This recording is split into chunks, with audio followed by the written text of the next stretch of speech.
We're live. Hey, everyone. So welcome to the bonus live show in the Teacup For One Oz Month Marathon. August was Oz Month. It's the second week of September, but it doesn't matter because it's my channel and I make up all the rules. So if you haven't been following the Oz Month Marathon, throughout August, every Wednesday, we came together, myself and a bunch of other incredible, fantastic, insightful YouTubers, and we talked about a different Wizard of Oz themed movie adaptation, minus like the famous one from 1939, because people have, they talk about that movie enough. But yeah, we watched our way through Muppet Wizard of Oz, and my biggest takeaway from Oz Month is don't waste your time with Muppet Wizard of Oz. Then we watched Oz the Great and Powerful, followed by Return to Oz, followed by The Wiz. And then it didn't feel right to have this big celebration of all things Wizard of Oz without acknowledging the biggest, most influential Oz adaptation of our current generation, which is, of course, Wicked. Ooh. So that's why I'm wearing this hat. It's really sharp, don't you think? You know, black is this year's pink. Oh, Wicked. What a good show. I revisited it just in advance of this live stream and in advance of doing the video that I put out where I was fan casting Wicked. And I think I took for granted how good of a show Wicked actually is. It is so brilliantly written. The script, even though I have a couple dramaturgical notes, overall, solid script. And so I'm so excited to jump into this incredible musical. It's Wicked is just so good. It's one of those shows that even non-musical theater people just seem to love. But I didn't bring any of them onto the stream today. I have a whole bunch of musical theater lovers who are here to talk about this wickedly good show. So without any further ado, we've got a full plate of guests today. They are some of my favorite people, which I say that about everyone, but if I bring them onto the channel, it's true. They are my favorite people. But we've got a really cool selection today. So I'm going to bring them in one by one, and then you're going to see the friendly faces that are here to talk witches with us tonight. Who are we going to start with? Oh, first, let's welcome our friends in the chat. Look, it's Martha, the original witch, the good witch, the good witch. Yes, we love her. Okay. Here we go. Who's first? Who's first? Everyone, look who's back on the channel. It's Amanda Hyde. Oh, sorry. Just doing some light reading here. Oh my gosh, you read. Wow. Actually, I think I read. Yes. I look at how far into the book you've gotten. I feel like that's where I stopped, 10 plus years ago. That's about where I've stopped every time I read the book, and I will take full responsibility and flack for that. But I do listen to the musical quite often and have seen it a few times. So yes. That's cool. Yes, me as well. Oh, wait, hold on. Martha, I said you're the good witch. You're the Glinda. You're the Glinda. For sure. 100%. Yes. So it's great to be back on the channel. It's been a little while, and I've missed hanging out with everybody. So welcome back. Oh, I can't wait to talk Wicked with you. So tell us first about you and about your channel and the kind of stuff that you put on your channel. Well, I'm Amanda Hyde from Hyde to Disney, and it's my husband, Mike, and our little 4.5-year-old, which I'm sure at some point JP will come running into the room and say hello, as he always does. But we put out videos on YouTube sometimes. We've kind of taken a back burner here during the summertime. We just moved to Central Florida last year, and they didn't tell me this, but Matt, insider tip, it's hot in Florida during the summer. Did you know that? What? Never would have guessed. I never would have thunk it. So we've kind of slowed down during summertime because the last thing we want to do is record in the parks because it's just hot. But we're ramping back up, and we're going to the Remy Ratatouille ride on Saturday for our preview. Fun. So we're getting back in the swing of things, but you can find us on all social medias at the Hyde to Disney, including TikTok, because I'm apparently a TikToker now. Aren't we all? I rediscovered TikTok the other day. I'll give it another shot. Yeah, no, it's fun. Once you go down the rabbit hole, it's hard to claw your way back up. Anyway, so excited to have you and so excited to talk Wicked. All right, let's bring in our next guest for the day. Who's it gonna be?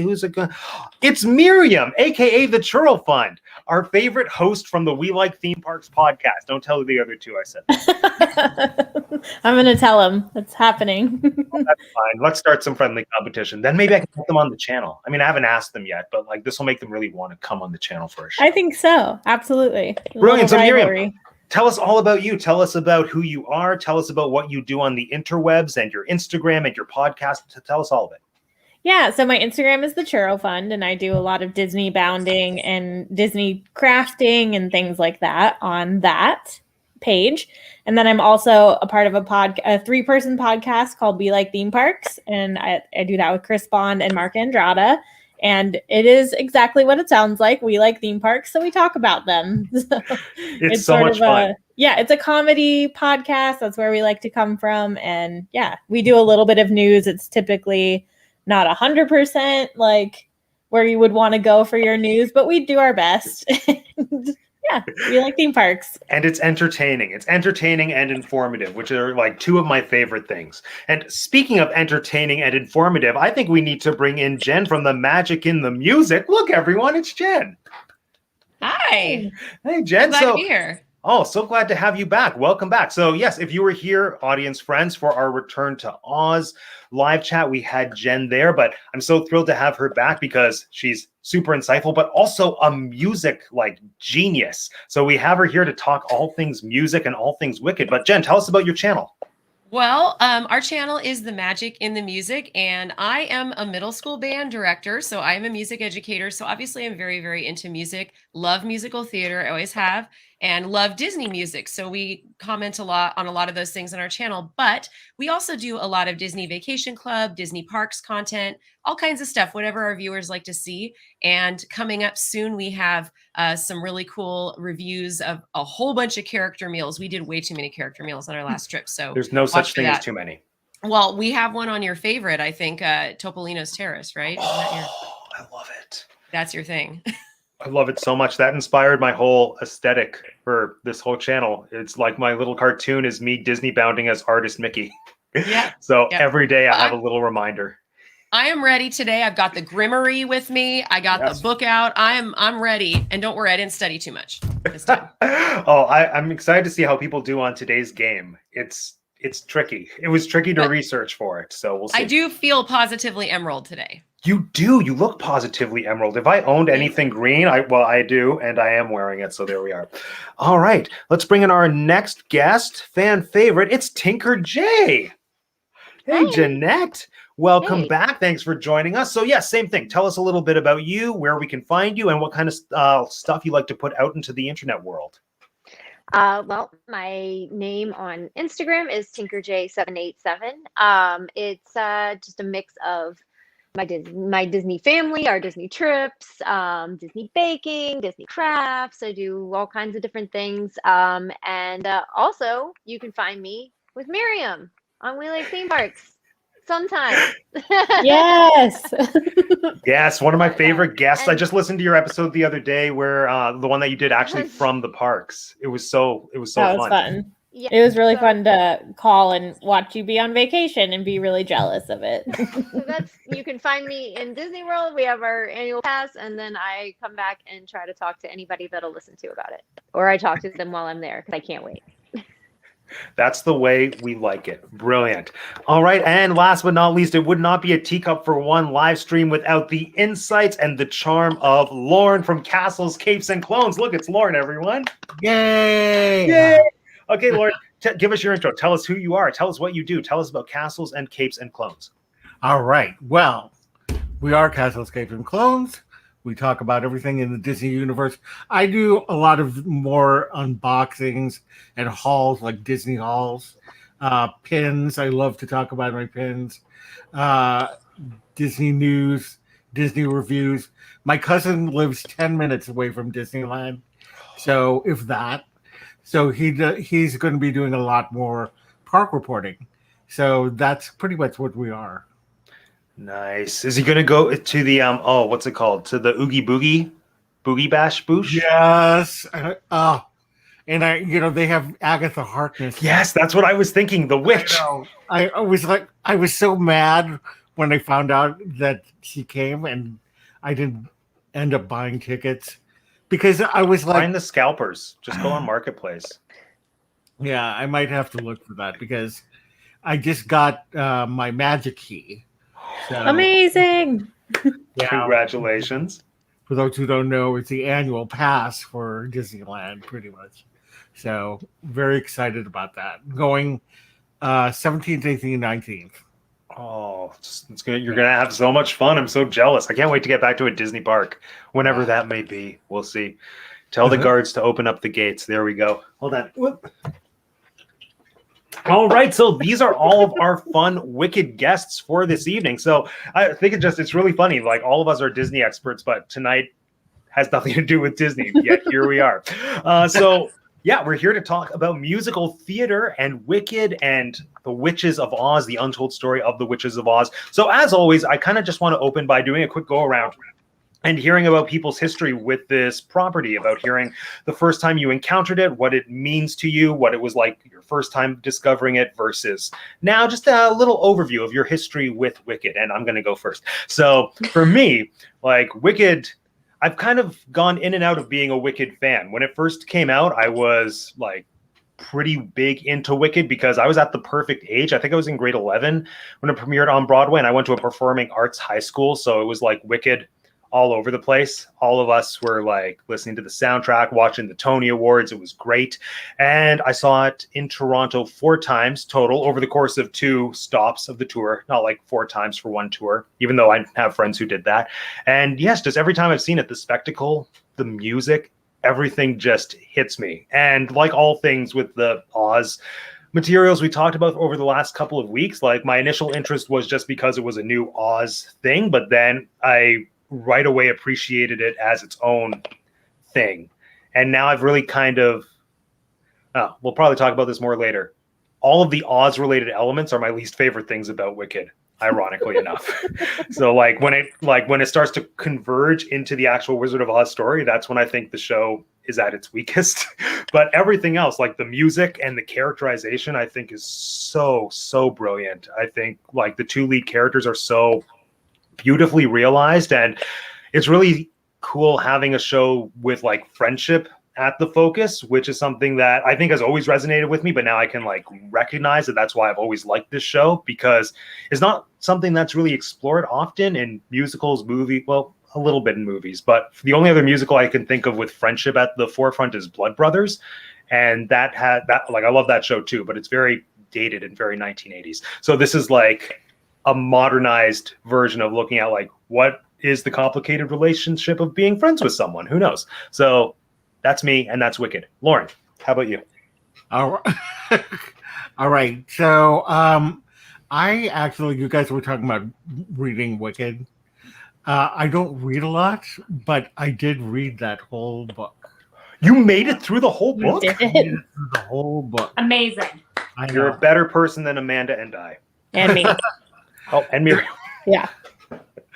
So anyway, when they said that they made a musical about it, I was like, of course I had to do it. And it's Stephen Schwartz, who is a legend, and he's also did a lot of Disney music.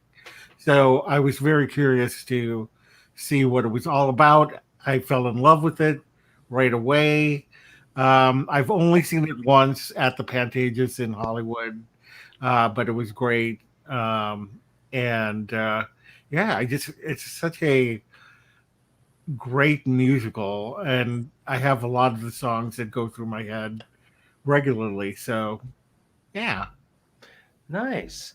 And Jeanette, correct me if I'm wrong, I believe this was your first exposure to Wicked, was prepping for this. Yes? Yeah, this was, so obviously I was quite aware of it.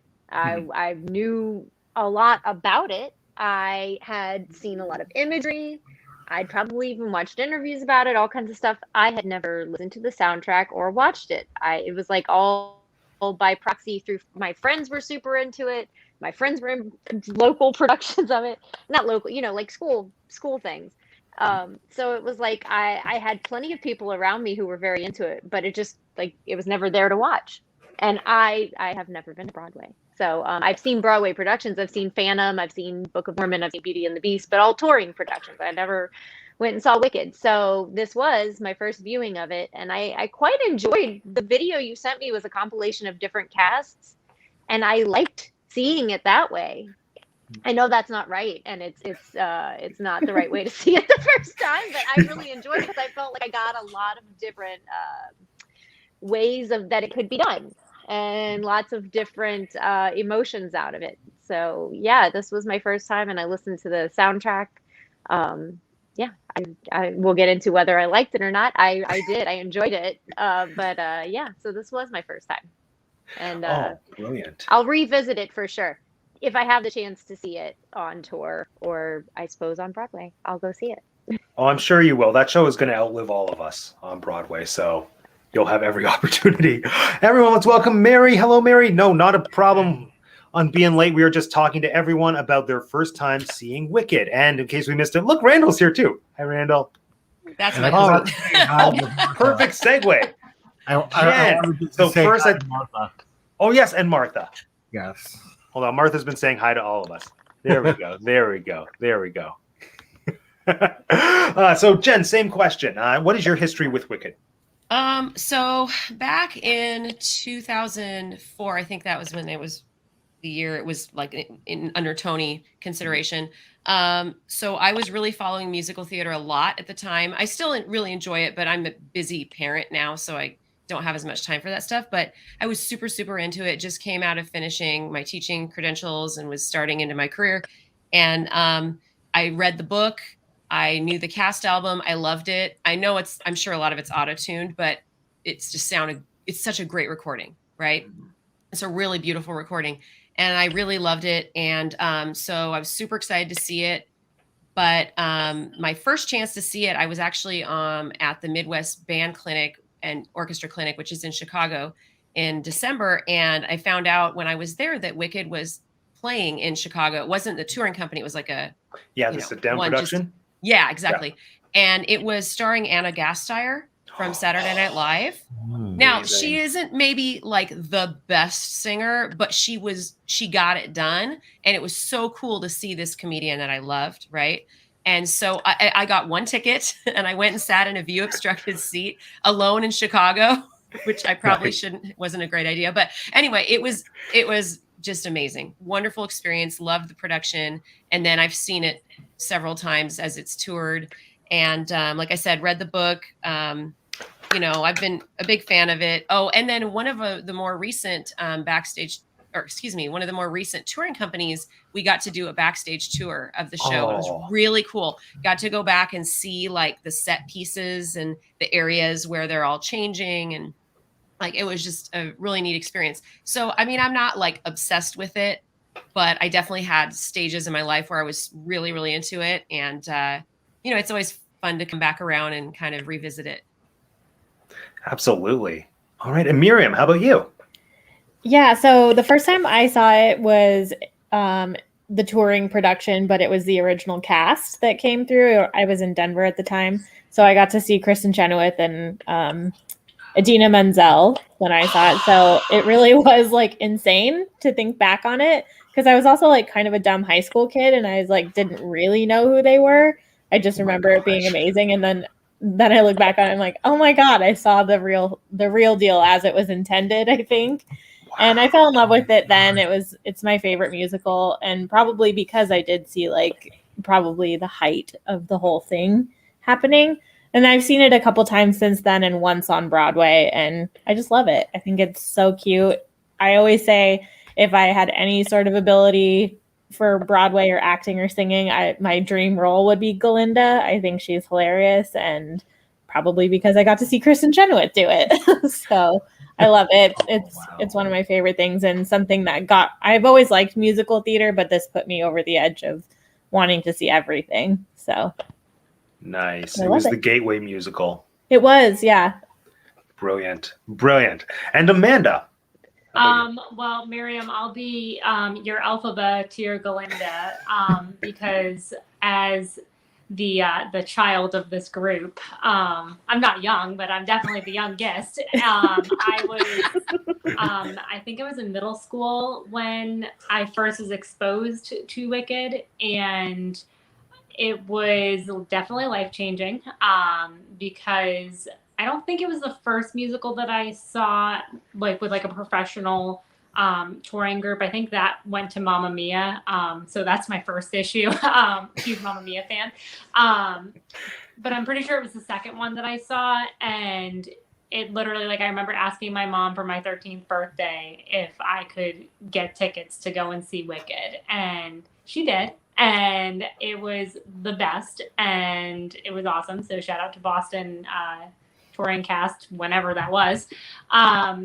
But growing up in that kind of time, huge Idina Menzel fan. I was the only one of my friends that could like sing the low notes in I'm Not That Girl. And so I just like, whenever we'd like hang out in their basements and literally just sing through the soundtrack, I was like, I'm Elphaba. Like there's no question. And they're like, but I want to be Elphaba. I'm like, can you sing the notes? And they're like, no. I'm like, can you hold the ending notes in Defying Gravity? No. Well, then I'm Elphaba. Like, get out. So yeah, and so then of course that became a little problematic when I followed, Idina Menzel some more, and then realized that Rent was a thing, and my mom was not a big fan of me wanting to be Maureen. But I told her it could be worse. It could want to be Mimi, and she, that's a whole nother story. But yeah, huge Wicked fan. I've always said that was going to be Mike's next musical to go and see, before the world got water dumped on it and melted. So that'll be the next one that I bring him to see. Brilliant. And no, I think it's a good one. Like I said, it's one of those musicals that is so well written, but also I think one of the pluses is that it's generally pretty accessible to anyone to see and to enjoy. And I think it's rare to have something that is popular, pun intended, but also really good. Like I think Mamma Mia is okay, but I think it's more marketable than it is good. Whereas I think Wicked has a nice balance between being something that will make the money and get people to the theaters while still giving you like the satisfying theatrical experience that people like me with 2 arts degrees want when we pay money to sit in a dark room and have people perform for us. But on that note, what is it about this show that we think has made it such a success? Or what is it about the show that specifically speaks to you? I kind of touched on it for me about how like I think the themes of friendship are really prominent and very like successfully explored in the musical. But aside from that, yeah, let's just do a go around. I want to hear, why do you think people, like the masses, love Wicked? Or why do you love Wicked? Yeah, if we haven't already discussed that. I think I agree. I totally agree that it's a show about friendship, and there's something that resonates with that. Also, my love of Oz, that's another thing. I did like the book of Wicked, and I love the music, and so it all just added up. But really, it boils down to the theme of friendship is just such a strong one to me. Well said. Mm-hmm. Any other thoughts? For me? Just for the room. Coming at it from someone who grew up with the hype, even as early as the book. Like I remember seeing it at Barnes and Noble. Again, all my friends read it. I was busy reading Anne Rice. I don't know. I was on a different page in my life. I was like, I'm not there right now. And so, and like I like musical theater, but I think coming at it with almost 20 years of just the musical, not even, I mean, over 20 years for the book, of hype and of expectations, it really has built this whole mystique around it as fully accepted, like the Oz, like you've said, the Oz rendition that really matters for this generation.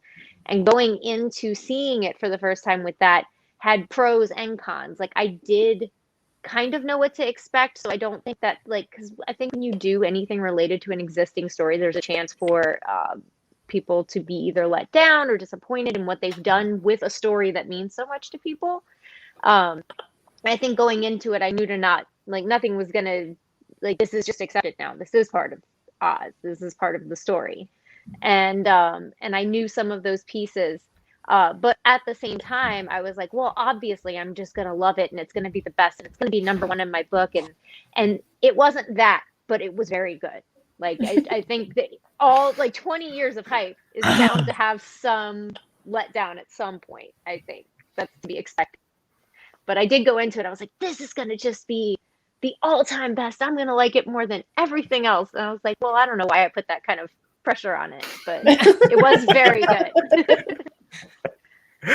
Well said. Jen, how about you? What do you think? Why do you think people still like Wicked after 20-ish Well, years? I think it's a lot like Frozen, which obviously, I mean, you even have a common character, but you've got these two kind of different characters, and a lot of women in particular, but not just women, can relate to one or the other. And, I bet if you asked, are you an Elphaba or a Glinda, like everybody kind of knows where they fit, a lot of times in that. So it's easy for people to relate to in that way. So I think that explains a lot the popularity. Also, you got that hook of Wizard of Oz, and everybody kind of knows that. So like people are into it. But I do have kind of a weird story about this. Like I said, I was kind of really into it really early on, and a lot of people didn't know what it was yet. And it was my first year teaching in 2004, fall of 2004. And at the end of the year, I programmed for good as like the last piece for my 7th, 8th grade choir to sing. And I thought like, oh, this is so cool. All the kids are going to love this. And they're going to be like, my teacher's so cool. She knows what's popular. And I program it. And it was like, it was just horrible. Like everybody's like, what is this? No. And I'm like, you don't know?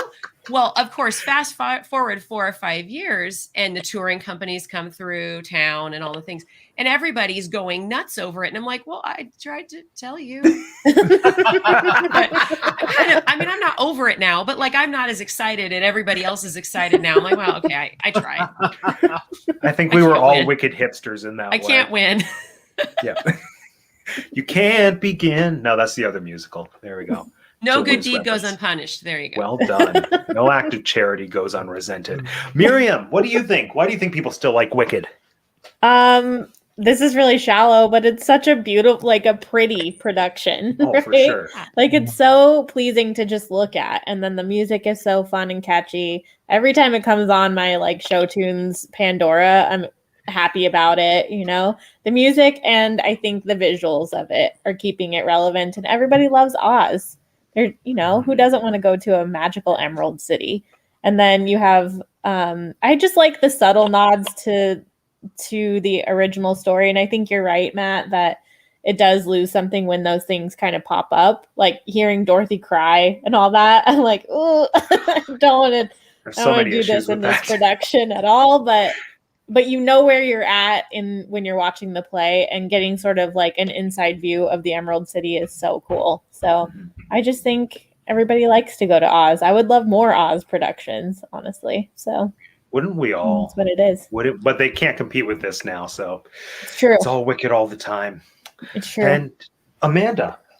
I think it really just is iconic. Like there's something about like Broadway productions in general that like they either are absolutely timeless, and you could do a revival of something 100 years later and it's still gonna be relevant. And I think Wicked is going to be one of those shows that even if it goes off of Broadway, it could come back, when we're, all old and gray and, can't hear it anyway. And we'll be like, I remember when this came out and it was so good. And our great grandchildren will be like, it's so good. I love it. Where there's some shows that don't necessarily have that timeless relatability, that they're almost too hip or they're too hard to follow for somebody on the outside. Like, I don't know, because I don't want to offend like any other musical because they're all good. But like Mean Girls, is great, right. But Mean Girls is not timeless. The movie timeless, the musical not so much. And like, don't knock it, but like Cats is definitely like one of those ones. Like you bring it back, I'm gonna go and see it. I love Cats. But that one nothing about. But it's like Wicked. You could go in with knowing nothing about it, but have seen The Wizard of Oz or know the Wizard of Oz story of, she goes to Oz, whatever, and leave enjoying it and knowing what happened in the story versus like Phantom of the Opera, you leave and you're like, I think I know what happened, but like, do I? Or like Les Mis, that I tried to watch it with Mike once and he was like, nope. Wait, yeah. the movie or the stage show? The movie. Oh, okay, that's fine. I felt really bad, but not really. Yeah, and the music is just so catchy, like Miriam said. Like like you hear popular and you're just in a good mood, and like everybody that has ever heard any kind of musical theater has heard that like like everybody knows it. Everybody, you know, jokes about it, and that's good. For good. I'm loving all these Wicked puns. It makes me so happy. Okay, I need to pull up something in the chat. So, Jolly Holiday with Mary was the only professional touring Broadway musical that your husband went to, and Elphaba didn't fly. I'm so jealous that you got to see the No Fly show. Like, has everyone heard about like the infamous No Fly shows? Doesn't she just like have a broom and basically if it doesn't work, she just like runs forward and stands, and then all the guards have to like cower as though she's rising. Yeah. There's video of it on on YouTube, right? There's a bunch of videos. Yeah. Everything's on YouTube. And it doesn't look as cheesy as you would think, because the music still works, and like it's not as cool, but it still works. But it's one of those things that I think like diehard Wicked fans secretly want to see a No Fly show, just to say that they witnessed it. So I'm jealous. Like getting you back off of a ride at Disney, like Just nobody about to wants- say that. Like Yes. I I think it's wants like to when get you back, Maleficent. but like everybody's like, oh my god, I want to be back off of a ride so bad. I think it's like when Maleficent, the dragon doesn't work. Caught on fire. And they okay. have When to it do a catches different on thing. fire. Or like, or you've got the sad side of things, like when Tink doesn't fly during Happily Ever After. Like that's just sad. That's just Oh yeah. depressing. So Not sad. not like I know from the first time I watched it in front of the castle or anything. Or like the Kylo Ren alternate. Oh. I heard on that Oh, yeah. on the We Like Theme Parks podcast. I didn't know there was a show B option. That Yeah, literally just it's- happened to us last night. 100%. It's not no as joke. fun. Literally Oh. had no idea, and we get into that last scene, and I'm like, what? I Where looked at is my- he? But then you I'm get like, to what? watch I'm the like, what? screens. I was like, what Yeah. is happening? And he was like, No bueno. and of course, that's the one time I didn't have my phone out, like recording. I'd recorded like the entire rest of the ride. I'm like, oh, I'm gonna just get ready for the end of the ride, and that happened. That was the first time we went on it. That happened. Really? Oh, but see, first time Yeah. is good because the next time it'll be even better. Yeah, because you're like, what? When did they Well, get this guy? I knew he was missing. I can't. Oh, yeah. I have to spoil it. Oh, fair enough. Yeah, just like when Mary and her husband go back to see Wicked, Defying Gravity is going to be even better. Just when you think the song can't get better, there it is. Oh, hold on, we got a new friend. Hello, Royal City Pop Squell. Thank you for watching. What was I going to say? There was Wicked. Oh, I found a video and like a bootleg audio of one Defying Gravity where the Elphaba, I think it was in England, she accidentally, like, she didn't get into the thing right, and then it started to rise, like, pulling her up by her costume. So it's just her screaming, stop, stop, stop. And it is terrifying. You can't see anything, but yeah. Oh. And it's happening right when the music is swelling. So everyone's expecting her to be making loud sounds anyway. So, yeah. Oh, no. They apparently And had to bring the you're curtain gonna send down. all of these videos to us, right? So Oh that yes, we can watch absolutely, them all. absolutely. Okay, great. Thank And you. she was fine. And she went on and like did a no fly version of the song literally like 2 minutes later. But reportedly what happened was, because I'm sure most of us have seen the video where Stephanie J. Block tells a really cheesy local reporter how the device works, where like you have to swoop your cape over top of the cherry picker type thing and then like press your back against the button, then like the guards come in against your waist. So apparently she like did the cape swipe and accidentally hit the button with her arm instead of her back. And so she wasn't mounted in, but the things locked and like her arm was caught or something. And like the cape was, and yeah, but she's okay. It was just, yeah, scary. Terrifying. Imagine being there. Ew, no good. At least it's no Spider-Man on Broadway situation. Oh, That's true. I'm still mad. I opted to see Spider-Man Turn Off the Dark instead of Bonnie and Clyde, and I'm still angry at myself. Because, like I went on that New York trip with Bonnie and Clyde as like a top priority because I suspected it wasn't going to last long on Broadway and thought this is my chance to see it. But then in the back of my mind, I just thought it's Spider-Man. Like it's the Carrie the musical of this generation. I need to see it, and I didn't need to see it. It wasn't worth it. Not worth it at all. And I saw like the revamped one, which at least if I saw the original production, it would have been like so bad that it would have been memorable. But this was just, they made it slightly better, and that somehow made it worse. So there we go. But going back to a show that is good, Wicked. I want to hear, what is everyone's favorite song? And like, you can have qualifiers, like this was my favorite song, this is my favorite song for this reason, but like favorite song, like right now for me, I've rediscovered an appreciation, not even rediscovered, I've gained an appreciation for Thank Goodness, which used to be the one that I would always skip because I tend to skip slow, boring songs. And it was watching a bootleg of Brittany Johnson, and like no one really in my mind can compare to how beautifully Brittany Johnson sings and acts that song. People don't have the Broadway context. She is a Glinda understudy, and she was the first Black Glinda on Broadway, if not like ever in the history of Wicked. And just her, and like her vocals are on par with all Glindas, but just her acting choices are of a caliber that no other Glinda has given me, at least in terms of the bootlegs that I've seen. And it's amazing. Like, it just made me appreciate that song for everything that it is, for Glinda's struggle. And as I've gotten older, I've realized that all my favorite Oz adaptations, like the thing that engages me the most are the Oz politics, because I'm boring that way. And I really like how Thank Goodness explores that. Like, it's the whole fake news thing, as Kristen Chenoweth said in the PBS special recently. And I think now I just have an extra appreciation for that. So my answer is Brittany Johnson singing Thank Goodness, specifically her. The others are fine. And also, I've always loved As Long As You're Mine, because I think it's such an unconventional love song, but it's so exciting. And yeah. Who else? Favorite songs? I'll go. My favorite is For Good. I think it's just such a beautiful song. And oh my God, I'm going to start crying. Do it. Cry. Because I'm already like, I love that song so much, and I can't think about it too much without crying. I know. Yeah.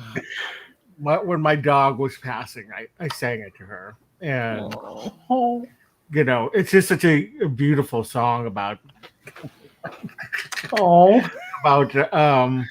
you know, how somebody means in your life, you know, what somebody means in your life. And it's just such a beautiful song. All right, I'm going to go and blubber now. Okay. No, and I think that's the power of For Good. I think it's a song that's just so brilliantly written, because it applies to, and I think this applies to any good musical theater song, where it works in the context, but also out of the context of the show, and just speaks to universal themes. And yeah, I think For Good is, like, I can't pick a favorite song, because For Good would be up there for me as well. But yeah. Jeanette, how about you? As a first timer to Wicked, which one stood out to you?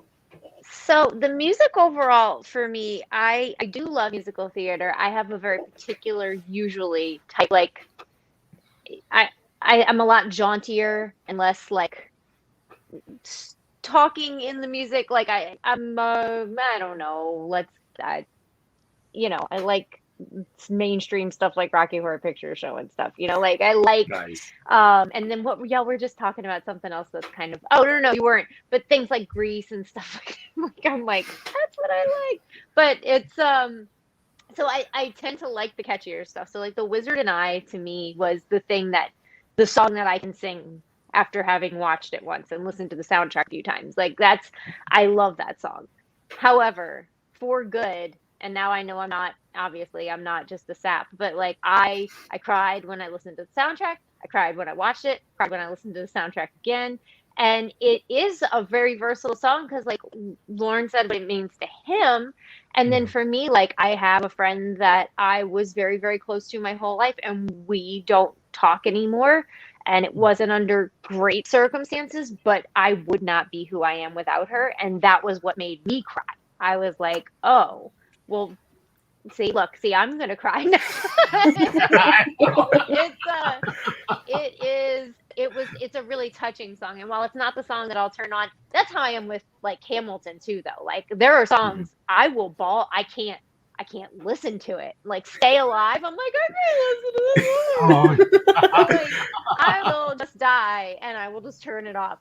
But then like other songs, I'm like, oh, I can listen to this 3 times in one day. And so like The Wizard and I is that for me. Whereas like For Good, like if that's on in the car, I'm just going to be like, okay, I can't take this right now. It is an emotional roller coaster. Yeah. beautiful. And if you want to cry even harder, you can find the bootleg of Kristen Chenoweth's last performance singing For Good. Oh yeah. Oh, It's a lot. oh my Yes. gosh. Because like they won't acknowledge what weird rocky relationship they have, like Idina and Kristen, but you know that it kind of mirrors what it was in the show. And then just when you see them sing For Good the last time, it's just like, this is it. Is that for Like, this real? is the That's some ultimate real performance. tea? I didn't know that. Well, there was a lot of like typical Broadway gossip about them maybe hating each other, maybe not. And Oh. I found one interview where she was like, Kristen Chenoweth at least was outright asked, do you two hate each other? And then she had like the most diplomatic answer, because Kristen Chenoweth is perfect and a class act and I love her. She said, I've watched it so many times I almost have it memorized. She said, I can't speak for Idina, but I can speak for myself. And no, the thing is that we are both very different at our process. And then she said, only the two of us know what we went through together, and I wouldn't have it any other way. Oh. Yeah. I saw that interview. I remember that one. Yeah, which is just so vague, but so perfect and very like encompassing of For Good. I feel because like I personally, like, I don't know though, just based on that interview and what I've seen, like I don't think they hate each other. I don't think they love each other, and I don't think they're indifferent to each other. Mm-hmm. Yeah. Mm-hmm. I think they bring out the best and the worst in one another. Oh, Which my goodness. probably makes them performing this so powerful, right? Exactly. So yes, I encourage. I'll add that to the playlist of videos I'm sending all of you after. Is Kristen Chenoweth's last performance of For Good, where she's basically just a puddle of tears crying. It's so satisfying. So Jen, Jen, why does For Good make you cry? yes. Who I like cares how about that's your what this has favorite become. song? What's your backstory?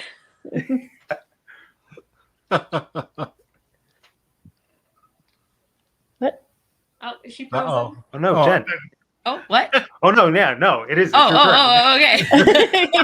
Yeah. Why does For Good make you cry? Or what's your favorite song? One of the two. It does. Of course it does. I like everybody. No, For Good is beautiful and I love it. You're asking what was my favorite song, right? Yeah.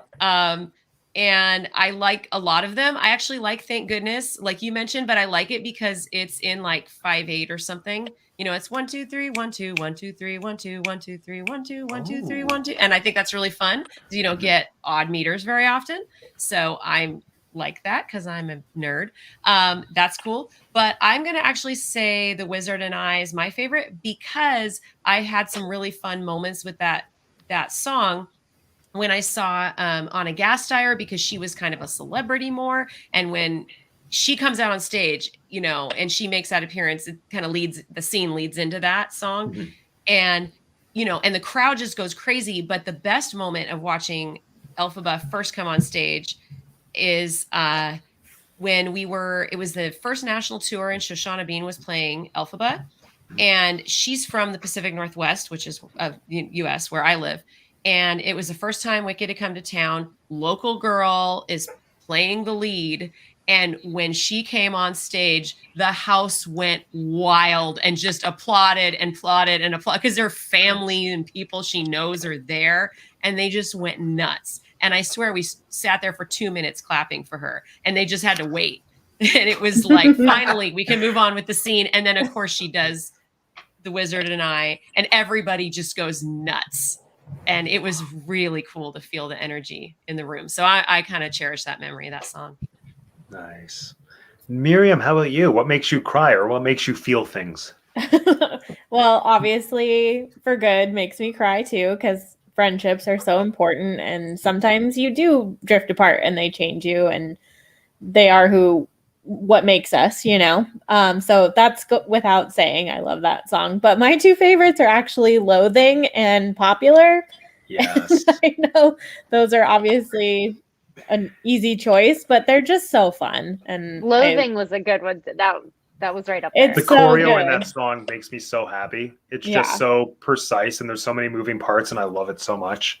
Yeah, it's great and the lyrics are hilarious and I just love it. And I love watching every single performance of that one. And Popular, I love Glinda shining, and You know, it's funny. When I saw the production, the thing that stood out to me most was like her cabinet of shoes, and Yes. I just, like, I really relate. I love it. La la la la, you'll be popular. So catchy. And I love that dress she wears. It's so good. It's so So. pink. It's It's a so classic. pink and ruffly. It's adorable. I love it. Have you Disney bounded either that or any Wicked characters yet? I was going to last year and then just never got, because it's so much goes into those costumes and all that. So it's one of those like I want to do, but I haven't given it the time that it deserves yet. So hopefully soon. Which one would you do? The pink dress? I think so. Yeah. And then, yeah, I also like Elphaba's like school uniform look. Yeah, So, I appreciate that the one, Shiz too. uniforms. If I were to Yeah. Disney bound anything, I would just try to find like a blue and white pinstripe, which I would just wear in my day-to-day life anyway. So we all love a pinstripe. What we Okay. got here? Yes, another vote for loathing. Do, do, do, do, do, do, do, do, do, do. And for good makes Mary cry as well. Amanda, favorite songs that make you cry. Okay, well, for good. Gee, what a surprise. Makes me cry. I did that my senior year with my best friend at the time. And so, of course, it was like our last hurrah. We had, gone to school together for 6 years, and we'd sung together for 6 years. And it was like I was going to school in one spot and she was going to school in another. And so it was our last time to sing together, and we sang that. And it was just one of those like sobbing moments. And funny story, she's the only person from high school that I somewhat talked to, kind of. So it bonded us. So that one makes me cry. And of course, like just thinking about like friendships that have come and gone. It's like I've been changed for the good because I am who I am because of you. And yeah, we're not going to talk about it any more than that. But let's shift gears a little bit. Funny story about As Long As You're Mine. I had a boy in middle school that wanted to sing that because he had a crush on me, and I told him no. So did he sing I'm Not That Girl instead? I'm Not That Girl was at that time my favorite song because, again, I was the only one that could like sing those nice like I'm not that girl. Like, I can sing it better, but I don't want to get copyrighted for being so good and like Idina Menzel because she's my goddess. I'm really not conceited. I know I haven't talked to Miriam ever before. I'm just. I didn't me. think you were. You're not that girl. I'm not that girl. No Good Deed is my favorite song, 100%. Like without a doubt, that's the one I go to. Because it's just so like different than everything else in the show. And it's, I don't know. I just love it. I just love it. And it was one of those songs that was like perfect in my register before I had kids. Cause now that I have Josiah, like my voice register went from like here to here. So why Struggle is is that, real. Jen, What's that? Can you tell me why that happened? And can you get my voice to be able to sing high again? Actually, our voices continue to change like well into your 20s and stuff. So Okay, well, I've got about 10 months until I'm out of my 20s. So I guess I got to work on that. Yeah, I love No Good Deed. I just think it's so fun and just different and unique and just the beat of it and just, I just love it. But it's all good, except for the ones that are not. Can we talk about our least favorite songs? Oh, we can. Absolutely. But hold on. I was surprised no one said Defying Gravity. Then I saw Randall did, so that made me happy. Yeah, I know. I was actually surprised too. Even though I didn't pick it either. I think it's because none of us wanted to be like pick the obvious song, but I think in some True. ways it's everyone's favorite. Yeah. 'Cause how can you not It's love a really witch good. flying? Yeah, I well, mean, the it's pacing definitely- of that scene is so good. Yes. It's like perfect. It's one of those Absolutely. you have to take it out of the running for being the best song. It's like saying that like Let It Go is the best song in Frozen. Like it's just known that that's the best song, so it's like you got to go with the next best one. Okay, Matt, I'm not saying that it's my Matt's favorite got some song. hot I'm takes, okay? Okay, listen. For the first time in forever is such a better song. Listen. And I stand Frozen by 2 it. has better music than Frozen 1, but we can Yes, have it that, does. We can have that fight another day. No, it does. And the music, I said this the other day, the music in Frozen 2 is better than Frozen 2. 1,000%. True. Oh, Yeah. yeah. Yes. Yeah. Neither one lived up to my expectations, but What? Come Oh, on. we'll talk about Frozen 2 on a future one. Oh, maybe I should do a Disney sequels month. Yes, Definitely. Here's your next one.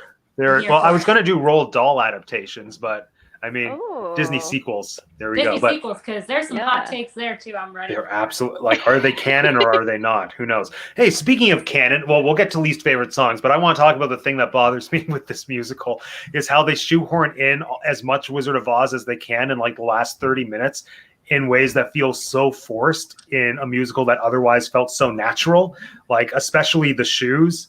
I love that the shoes are what make spoilers. There's going to be lots of spoilers. I love that the shoes are what make Nessarose walk. I think that's brilliant. But then when it comes to why Elphaba wants them, I just can't believe that somebody who has had such a good moral principle would all of a sudden like resort to kidnapping an innocent child because she wants a pair of shoes that have no magical properties. And like, I understand that they went with the whole, oh, it's the only thing I have to remember my sister with, but kidnapping. But they're Like, I pretty. Like that annoys me. The fact that, oh, again, major spoilers for everybody. The way that they work in the lion and the scarecrow really annoys me. Bach turning into the Tin Man is the only thing that feels earned to me and satisfying. But I would have been happy if, this is terrible, I would have been happy if Fiyero died or if they came up with something else. Because him turning into the scarecrow, spoilers, it feels so not right. Mhm. At least just to me watching. But I want to hear, Jeanette, what did you think since you came on this with fresh eyes on all of these things? So like the beginning of the show was my it gets better for me as it goes. Like Okay. I quite enjoyed all that stuff. And again, maybe it's just because that's the stuff I'm familiar with. But I don't know. I did the music, that's not necessarily true. It's all kind of like placed all over. But as far as like being super into it and like getting more into it, I did the scarecrow thing was a bit of a stretch at the end because then it felt like it was setting me up for a sequel that I then never got. I was like, well, this leads into a whole new story. Where's that go? I want to know that story. Where now. do they go? Yeah, I'm like, dude, the scarecrow and the wicked witch, are you kidding me? And Glinda can't know? Like, this is a whole new, where is this? So anyway, but I quite enjoyed it. Like when I started getting these little breadcrumbs of the story, and I've always been, I mean, since I was a little kid and they did that whole book that was the Big Bad Wolf's Take, you know, and the gingerbread man thing, you know, Love that book. Yeah, when you take a story that is so well established and go, here's what happened in these little pieces you didn't know, and here's the things you didn't know going on behind the scenes and somebody else's view. And so for me, that's just like, I'll eat that up every time. And I need something to make a love story more interesting to me. So the scarecrow thing and all that kind of fed that, because I can't just eat up a romance story. I really wanted more Nessarose. I was like, she's really only in like 4 scenes. I don't know. I was like, I wanted more of her being the governor and like what's going on there. I don't know. I would have taken another hour's worth of show, to be honest. I liked, but I did enjoy. I loved the Wizard of Oz tie-ins and the just keep going down that road, like that whole thing. I was cracking up. I love that. And just keep walking. I'm so bad at directions. Yeah. Oh, and like it is fun. It is definitely fun. I just think my expectations were so high that they didn't meet them, at least in terms of Wizard of Oz tie-ins. Like I would have been satisfied with them cutting the ones that I just don't like the lion and the scarecrow, and then leaving in, oh, and I think the shoes, they could have done something better with the shoes.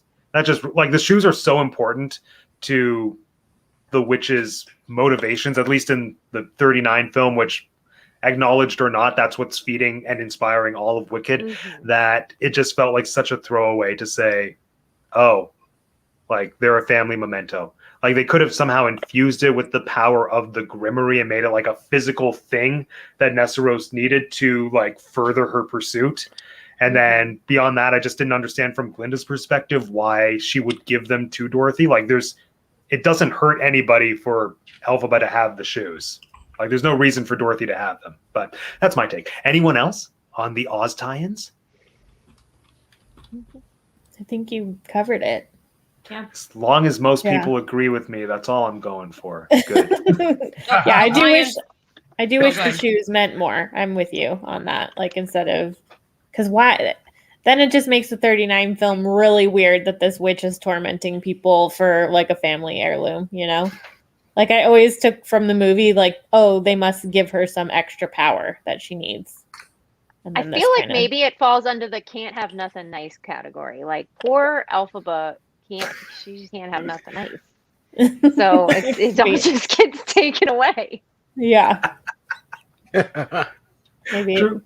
Well It's a said, good way to well look at it. said. Jen, you were going to say something. Oh, just I feel the same about the lion, where I feel like that's really shoehorned in. Like that's an afterthought. I'm fine with the rest of it, but the lion, oh, she didn't let him fight his own battles. I'm like, what? Okay, so you're gonna add in one line and then make the tie-in with the one bit of dialogue.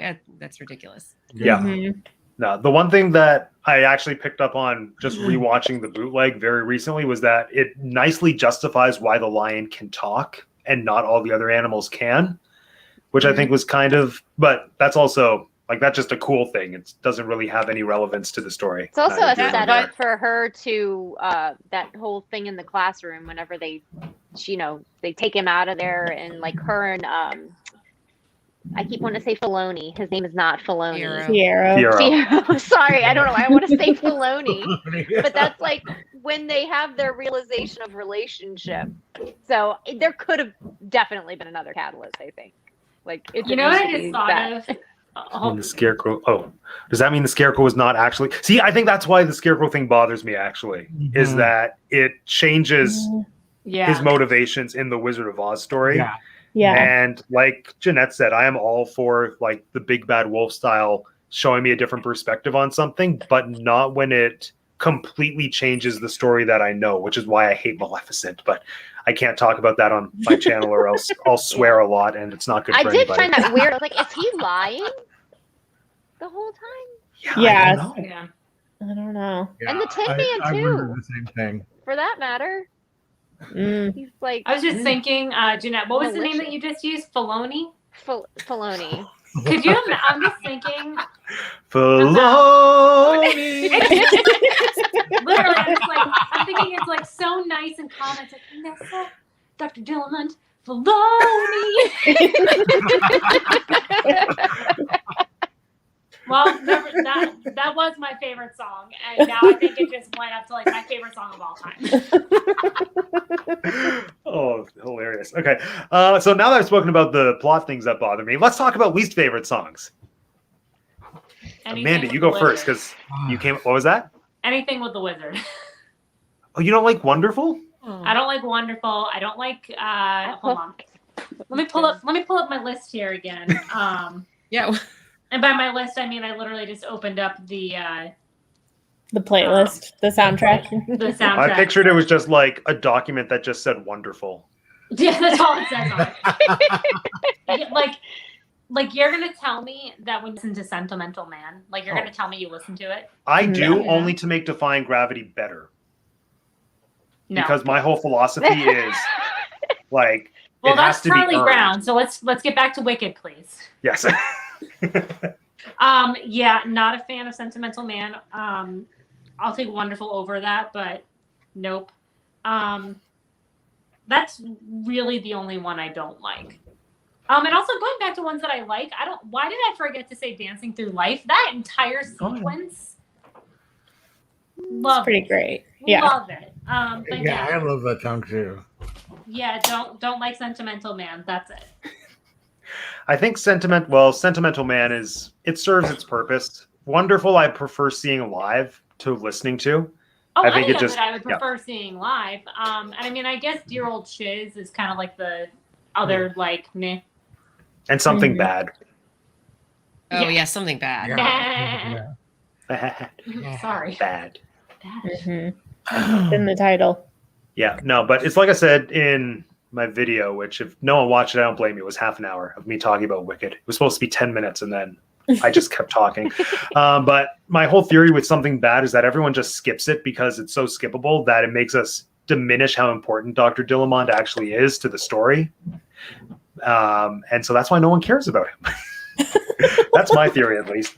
But speaking of my video, like I said, released 30 minutes of me talking about who I would cast in the Wicked movie, but I want to hear everyone else's thoughts. So let's do a quick go around. We're going to go character by character, and then tell me your choice for who you would cast in the Wicked movie. As much as possible, try not to duplicate other people's answers, but like as much as possible. And we're going to go in order from least fun to most fun. So let's start with the Wizard. I did a video. My pick was Hugh Jackman. Yes, we'll start with, Lauren is thinking. We'll start with Amanda. I know, I was like, I'll do a try movie. Okay.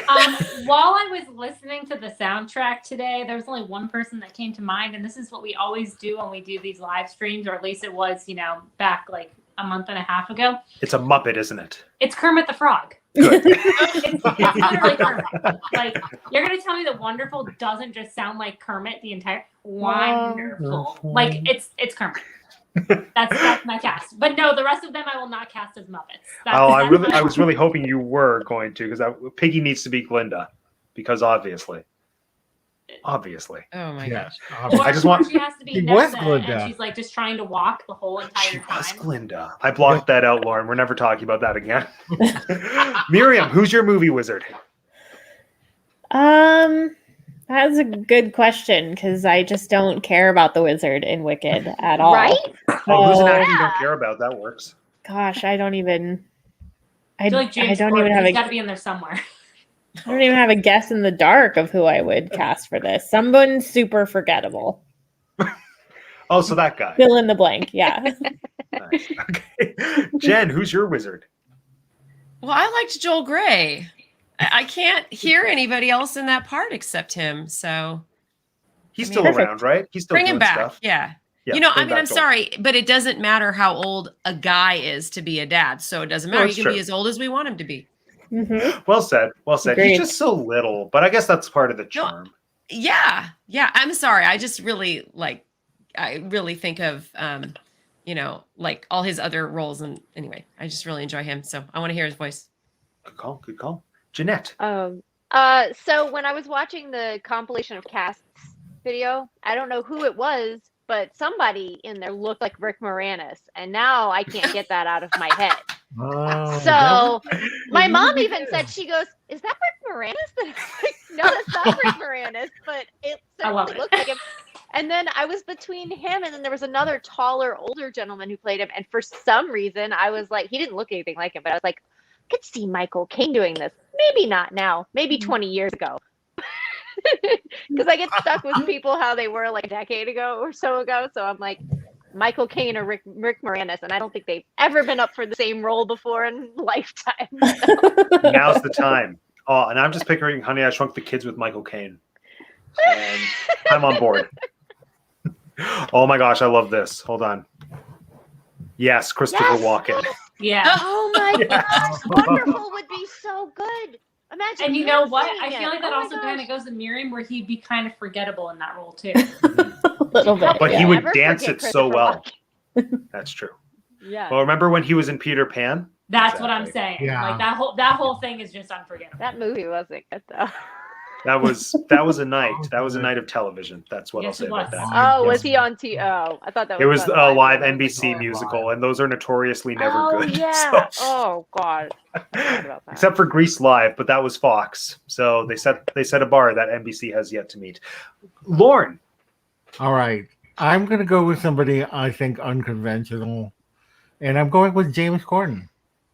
I Okay. think he's got that Okay. kind of charm to him, that smarmy charm to him that is needed. Schmarmy Charmy. Yeah, smarmy charmy. So I'm going with James Corden. Okay. Good choice. Good choice. And like I know the world is kind of over James Corden, and he is kind of annoying, but like he's talented. He's just like I'm on board with him getting hired. That's cool. Now, how about Madame Morrible? We'll start with Lauren this time. Oh, I know who. Is it Imelda Staunton? Huh? Is it Imelda Staunton? No. Oh. Are we starting with me? Did you say? Yes, we're starting with you then. Oh, Rita Moreno. She was Oh, in yes, of That course. should be good. in that live concert, I just thought, oh my God, she's incredible. I thought Rita Moreno would be so wonderful. I can't turn down Rita Moreno in anything, so I approve. Jeanette. Again, I'm picking people I have no idea if they can sing. Jennifer Coolidge would be Yes. for her. Oh my gosh. I would never have thought of that, but now I can't not, and I love it. The thing with Like Madame that Morrible is she doesn't have to be able older to sing. lady. Yeah, she just has to sound. I found her to look like she was derived directly from Hunger Games, and I don't know if that's just the order of which I watched things in, but I'm like, this whole thing is like Harry Potter mooshed with Hunger Games for the first half, and I'm like, I'm buying it. This is fine. But she made me really get into it. Love it.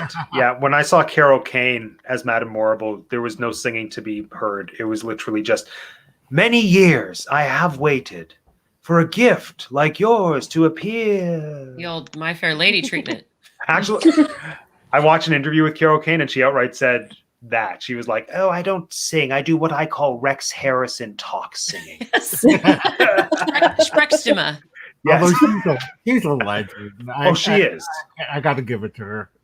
Oh, she was so good. Like seeing Carol Kane in anything, let alone live, it was amazing. Yeah. Jen, who's your Madame Morrible? Well, actually, this is the one I'm most excited about because I actually mostly agreed with a lot of yours. But I nominate Hannah Waddingham Right. from Ted Lasso. And she's also, if you watch Game of Thrones, she was the Septa, the shame lady that walked her. It's like shame and took her through the streets, took Cersei through the streets. Anyway, if you've seen Ted Lasso, she is a fantastic singer. I saw her not live, but in a recording of Into the Woods as the witch, which was in England, and so good. Yeah, she could totally do it. My only fear is she might be too good. Yeah. Well, just going to make them have to cast everyone around her that much better. I know. There we go. There you go. Miriam. I think I would like to see a younger Maggie Smith. Would be really fun. Oh, yeah. Good call. Good call. Mhm. Yeah, she's got some Professor McGonagall vibes. I can see it. Mhm. Yeah. Nice. No, I'm still going to make her fight for it against Imelda Staunton. Yeah. But like in their Harry Fair. Potter characters. I like it. Throw McGonagall and Umbridge in the ring because they were basically They were already They're doing already- that. Yeah. Mhm. yeah. And Amanda, who's your Morrible? The only one that I really can like think of is Elizabeth Banks. Like, I want to see her. See? I said Like- it. Like, that's literally who I want is Elizabeth Banks. Not like I don't know if she can sing or not. But then of course, like we're talking about like all these other musical like old, like not older. Well, she is older, but like Meryl Streep also I feel like could definitely do the role, 100%. Mhm. Oh, it's like that's who I realistically think will be cast in the role. Oh yeah, because When- she has to make her way into like one tiny little role in every music, or not so Oh, for tiny sure. Into the Woods. Yeah. You know, but she has to make her way into like everything a little, and I'm okay with that. Like Oh, yeah. totally. No, like just so they can have the Streep name for marketing purposes, and Oh, like yeah. it's a role that she's the right age and character type for. But I just like I'm never going to complain about seeing Meryl Streep in anything, but also I'm kind of over it. But also, like, they definitely wrote her whole role for Mary Poppins Returns. Like, they had to have just written that because they were like, we want Meryl Streep. What should we do? Oh, let's add this random Scene that doesn't scene matter. That makes Yeah. no, like, that literally you could skip and nobody would know the difference. Like, But she turned turtle. Yeah. I it love was that so movie weird. and everybody hates it. I I love like the that movie. I didn't just like it. I don't always care about skip it. that scene. Oh yeah. Yeah. All right, next, Matt. I'm ready. Okay. Well, I mean, next on my list was Dr. Dilliman, but does anyone have strong thoughts about who to cast for him? My choice was Murray. Andy Serkis, and he's the only one. Oh, okay, or Bill Murray. Just because, how could we not? Okay, Nessa Rose. Oh. I'm voting Philippa Sue just because I thought that was her anyway, and I like that idea. So I'm taking. I'm on that. board. I'm on board. Okay, one vote for Philippa. Anyone else? My pick was Julia Lester from High School Musical, the series, and I'm like, my heart is poured into that, and I want to see it so badly. She's I'll too support that. good. She's too good for that role. Like I literally listened to her sing "Home" from HSMTMTS season 2 all the time because of how she sings like one line when she sings the build higher walls around me. I literally just like I played that on a loop and it wasn't in the show, and I'm so Olivia Rodrigo is who I would like because she's a big name and I don't like her though. and she's only in like what 4 I scenes. still don't know who she is. Good for you, you look happy and healthy. But see, Nessaros is such a Jeanette. good but small role that like I want it played by somebody who's too good for the role so that they can do justice to it. Or put But- Sophia, whatever her name is, the one that plays Gina. Okay. I could take her too. Literally, just Okay. put any of the girls from High School Musical, the musical series, and I'm happy. Literally any of them. Solid choice. Any other picks for Nessaros? I don't have anything. I just forgot her name. Sofia Carson, maybe. Oh, who is that? Who is that? Isn't she the one in She's Descendants? Evie. She's Evie. Yeah, in Evie. Descendants. She's opposite of Dove Cameron. Yeah. She could be Nessa Rose. That could Oh, work. yeah. No, I don't. Okay, Yeah. okay. Yeah, I would go with that. Fun. Oh, wait, hold on. Got distracted by the comments. It's Mackenzie popping in. Tonight was opening night for Wicked. Aw. It's like they knew. Amazing. I love Mackenzie, why didn't you tell me? I would have flown out. Well, No, but I'll then fly you out wouldn't like be later here. in the week because this was my priority of the week. Obviously. Okay, so we've done Nessaros. How about Bach? My pick was Big Red from High School Musical because I want him and Julia Lester to be paired in everything, and I think they would be so good. But I love Big Red so much. Yes. And he's so sweet. I don't know. Yeah. Bach needs to be sweet and then just slightly I- bitter. Bach I is a want Adam jerk. Devine. That's who I want. Wait, Okay, what? yes. Oh, Adam Devine. I thought you just said divine. And we know he can sing, Oh. so that's good. That's unconventional. I mean, if we're gonna keep with the High School Musical theme here, I would definitely go with Matt Cornett though, because aka EJ, because he's like way too young for me, and I'm married very happily. But he's just so cute. Like, he's adorable. He's adorable, and he can sing, but he's not like He's that not the good. leading man. He's not a leading man, but he's a good sidekick. But so is Big Red, like that. See, for him, I thought he was like a Fiero contender that wasn't good enough to make my list. Yeah, that's why he's Bach. Oh, that's true. It's like the Nessaros to the Elphabas.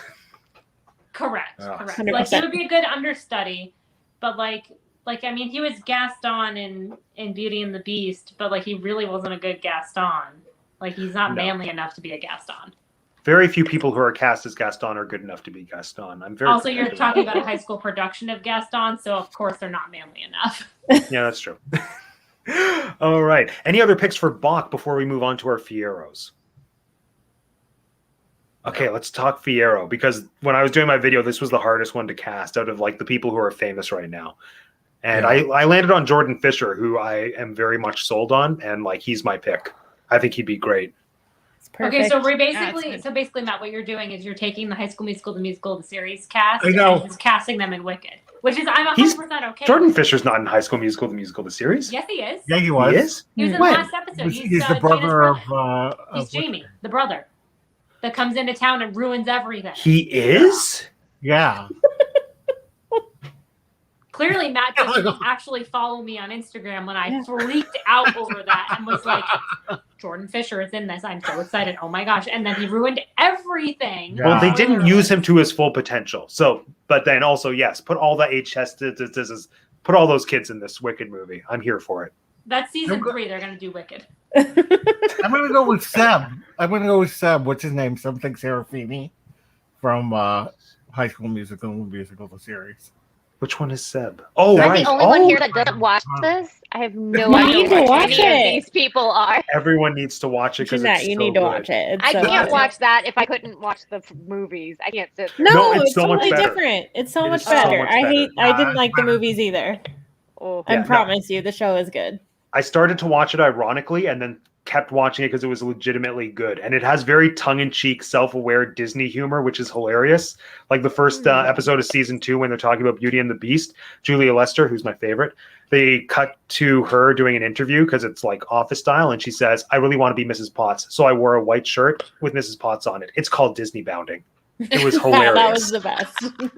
It made me so happy. I hate Olivia Rodrigo in that show so I much. just don't like her as an actor, so I tune her out.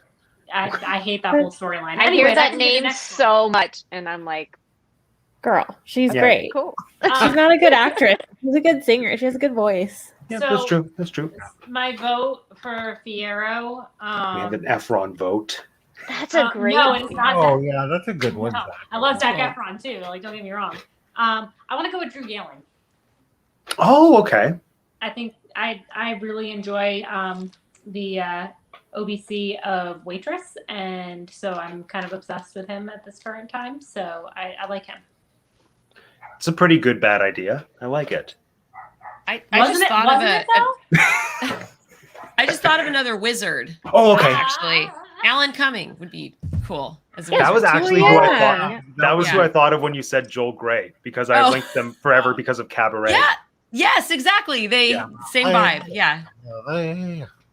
Yeah, but even though Alan Cumming has always scared me a little bit because of Like Cabaret. in a good way.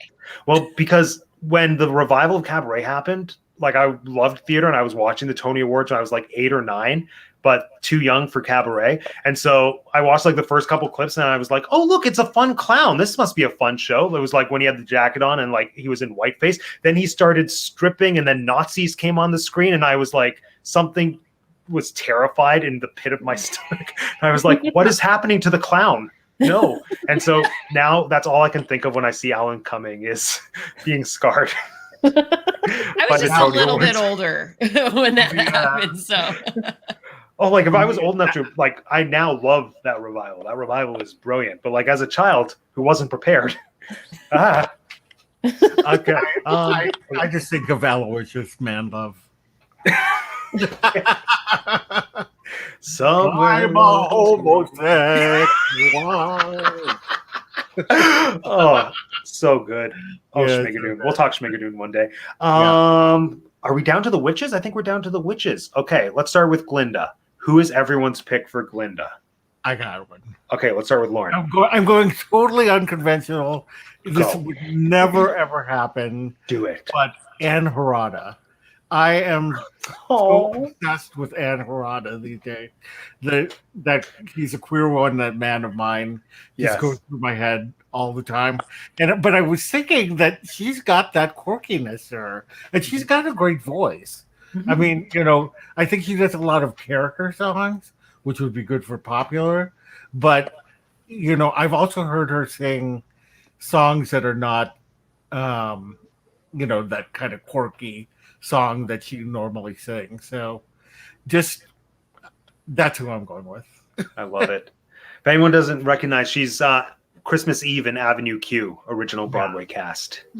oh, Yes. okay. And she's in Schmigadoon, and she's adorable, and we love her. Jeanette, who's your Glinda?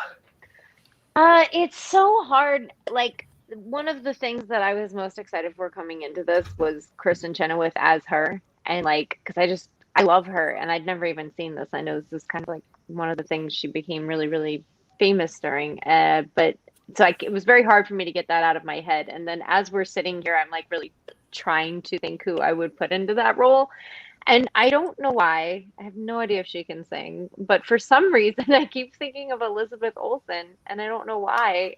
Oh, I don't. yes. I think 'cause she can sound so Wow. perfect. She can do that thing.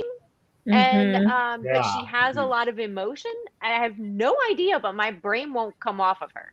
So that's that. Oh, and when I watched your video, I actually thought, I think you said Elphaba for her, but I thought that the perkiness and everything of Ariana Grande was much more suited to Glinda. But Interesting. then when thinking of my Yeah. own idea of it, I couldn't get anybody else for some strange reason. Elizabeth Like- Olsen in my head. Purely for acting, I would be sold on Elizabeth Olsen. I don't know if she can sing it, and like that's Not a clue. a big component is that Glinda needs to be able to sing it. But if Yeah. like I I don't think Elizabeth Olsen can do anything wrong. So I would think be in on her board. heyday, Mandy Moore would have been really, even now, I mean, Yeah. really, she still has a great voice. But I think she's got that whole sweetness factor and the voice for it. Nice. Jen, who's your pick? Who's your Glinda? Okay.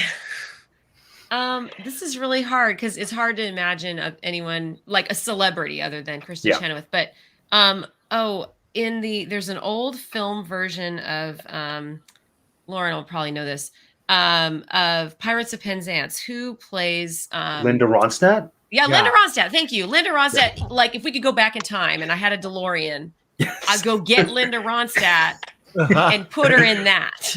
Because she's got exactly the right.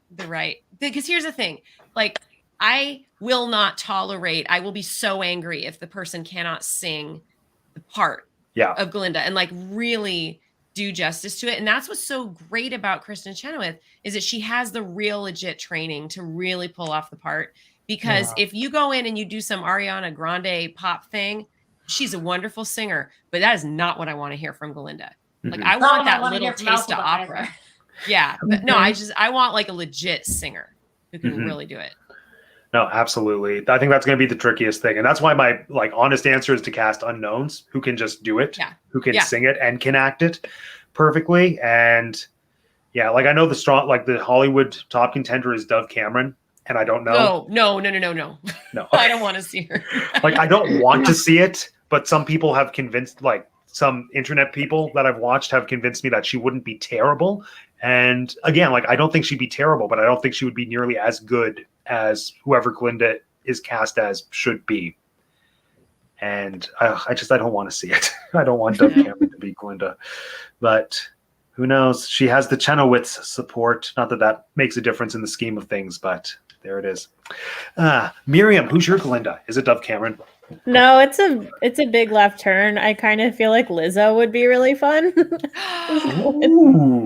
She can sing and she's hilarious. Like I think she's a fantastic flutist. Yes, it would be so wonderful. I would be on board for that, even though I want Lizzo to be. Like she would be a popular girl. Like I don't know, she just has the attitude of like Glinda to me. Like she just dances through life, you know.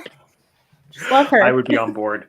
I saw a TikTok that was fan casting the Hercules movie, and they put her as Talia, Muse of Comedy, and like that is perfect. And I'm convinced that will be how that unfolds when the Hercules movie happens. Because who else?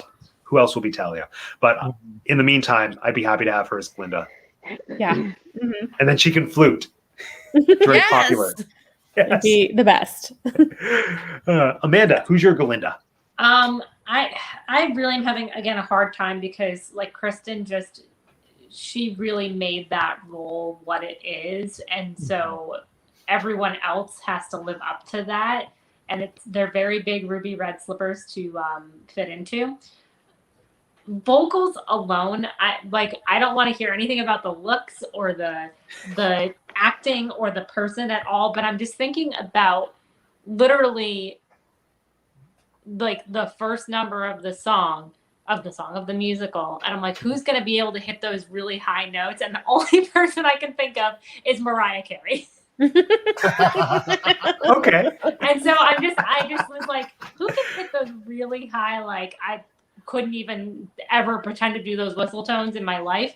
And I'm like, Mariah Carey, like she's going to go all Mariah Carey on. And so that's what I'm going to go with. Nice. I can hear it. My choice was Ashley Park from Emily in Paris. And I just want it to happen. I don't think it will. And I don't think my first choice for Elphaba will happen either because of how Hollywood works. And it will probably be Dove Cameron and Ariana Grande. But I want Ashley Park to at least do Glinda songs in concert because now I can't get the idea out of my head. And she's perfect. And if no one knows who she is, go look her up because she's perfect. Yes. So yes, Ashley Park is my Glinda. And Elphaba. Who do we think for Elphaba? Like that's the big one. I'm gonna continue to go Asian, and I'm gonna go with Philippa Sue. Yes. That's such a great voice. Yes. I I would love to hear her sing that. got to support my peeps. Yeah. Like that. No, and I think she's a realistic choice because I think she's the right age. She can legitimately sing it. And like I said with my picks in my video, like I think whoever they pick, they need to be people that are recognizable, but like I don't think are already superstars Yeah. in the mainstream. And I think Philippa fits that nicely. Mm-hmm. Mm-hmm. Yes. Any other thoughts for our Elphabas? Well, I'm going to second your choice. Ariana? Well, should I wait? Oh, no, you already revealed it, right? I did. Yeah, you didn't. Sorry. Oh, no, I did. It's fine. I watched your video. Thank you. But I second your choice of Ariana DeBose, or however you say her last name. I second that one because I think she's great in Schmigadoon, and I loved her performance. And also, I think that Elphaba has to be a woman of color. It's really, really important because this is partly a story. It's partly a story of exclusion. It's a story of kind of racism, really. And why would you continue to have white actresses play this role? It doesn't make sense to me. So it's like, pick somebody that this really has some real world gravity for that actor. I think that would be really powerful. Mm-hmm. No, 100% agree. And yeah, she's my choice. Look, for pretty much all the reasons that you just said. And I think Schmigadoon really sold me on her for She's Elphaba, even the though school marm. the school marm. Just because even like the first scene with where she's alone in the classroom, just the way that she carries herself and can like she has such a subtly commanding presence. And it was just something about how when she said, "Oh yeah, you're the one who like crossed the bridge with every woman in town. How'd that go for you?" Just that little moment, like the sass and the power that she had without having to put in much effort. Like she's just so effortlessly captivating. And I think that's everything Elphaba needs to be. Like Elphaba needs to be somebody who is just so unique. And I think Ariana DeBose has such a unique, commanding presence that's like incomparable to a lot of people that are like in the public eye right now. Yeah. But yeah, she's my choice. I totally agree with that choice. I just knew that was her choice, so I wanted to put somebody different. But yeah. I would be on board for Philippa as well. I think Philippa is equally astounding. Yeah. Yeah. Any other thoughts for fan casting our Elfie? I don't know why. Oh, sorry. I mean, I was gonna go with my girl here. If we're gonna really stay with the Hamilton cast, because I just think that Renee would just do such a good job as a leading lady. But of course, as I was like thinking about it, and was like, okay, if we want to take like that original role of like Idina Menzel, and I'm like in the back of my mind, I'm like Leah Michelle is literally like little Idina Menzel. That's true. Like. But then I'm like, okay, who else is like that stereotype of like, who are we casting in all of the musicals right now? And I'm like, okay, it's either Leah Michelle, oh my gosh, what is her name? I'll think of it. Emily Blunt. But I don't think that she'd be right to that role at all. Yeah. Or Anna Kendrick. I'm like, those are like the three that are like in all of the musicals right now. And I think really Leah Michelle's the only one that would be able to like do any justice to it, but it's literally because she's a carbon copy of Idina Menzel. Yes. But yeah, I like Renee. But that's just because I love her.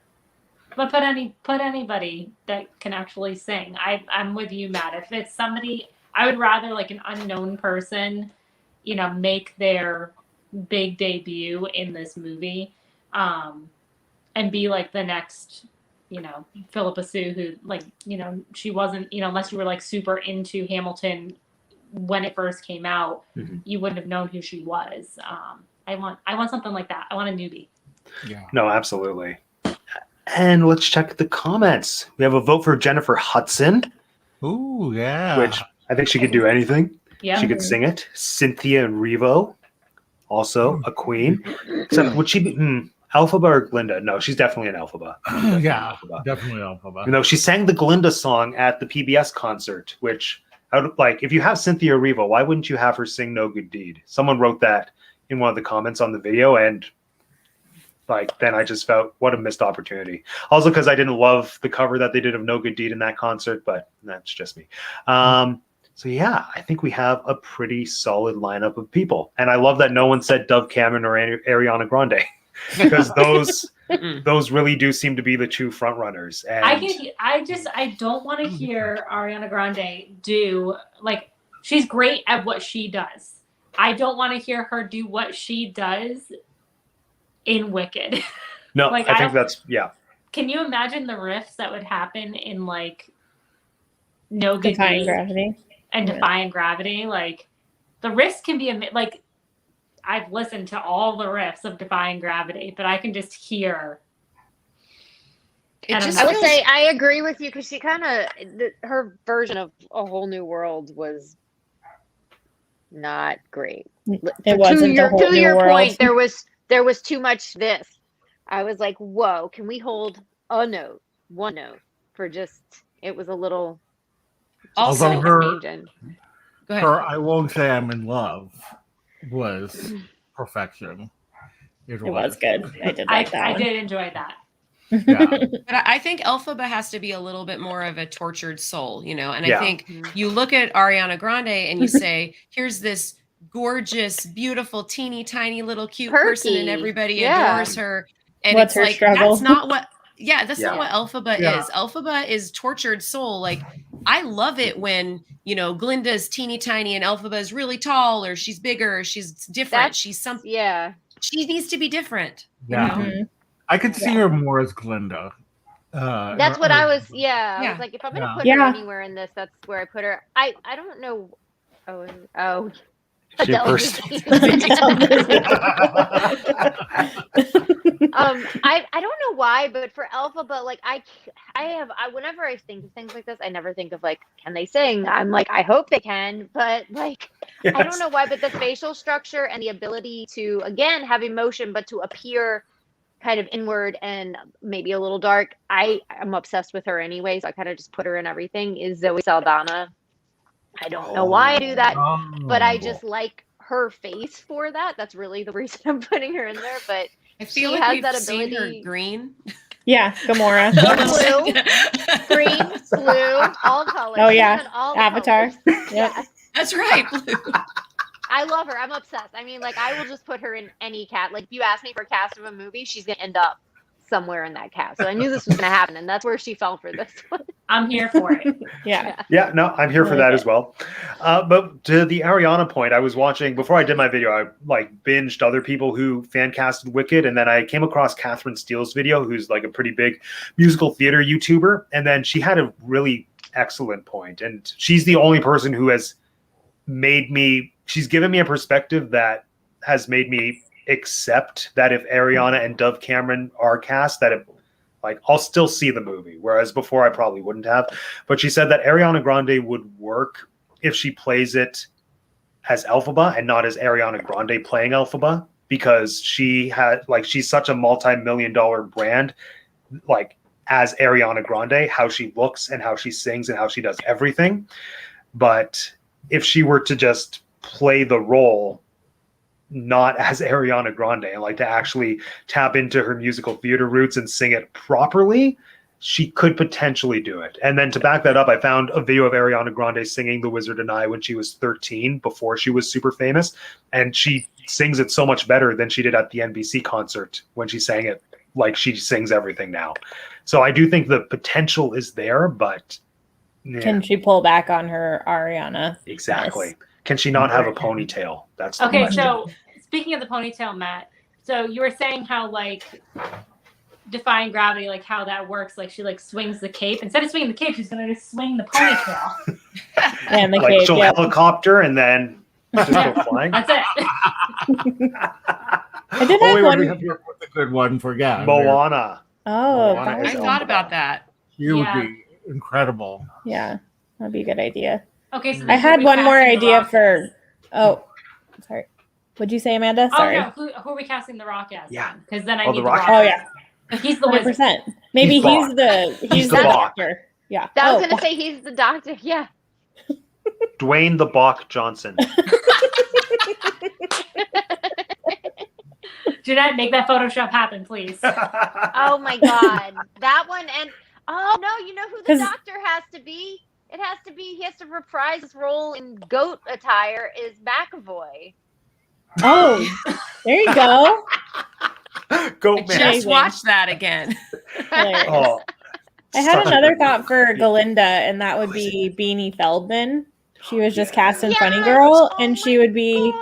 because she has that like super bubbly thing, and she has a beautiful vocal range, and I think she'd be great. Obviously funny.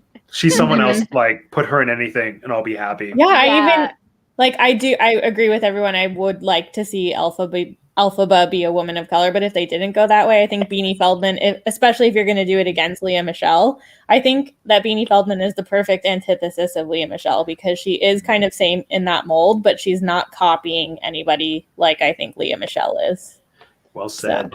Right. And she's playing Monica Lewinsky She right is. Yeah, I just watched the first 2 episodes.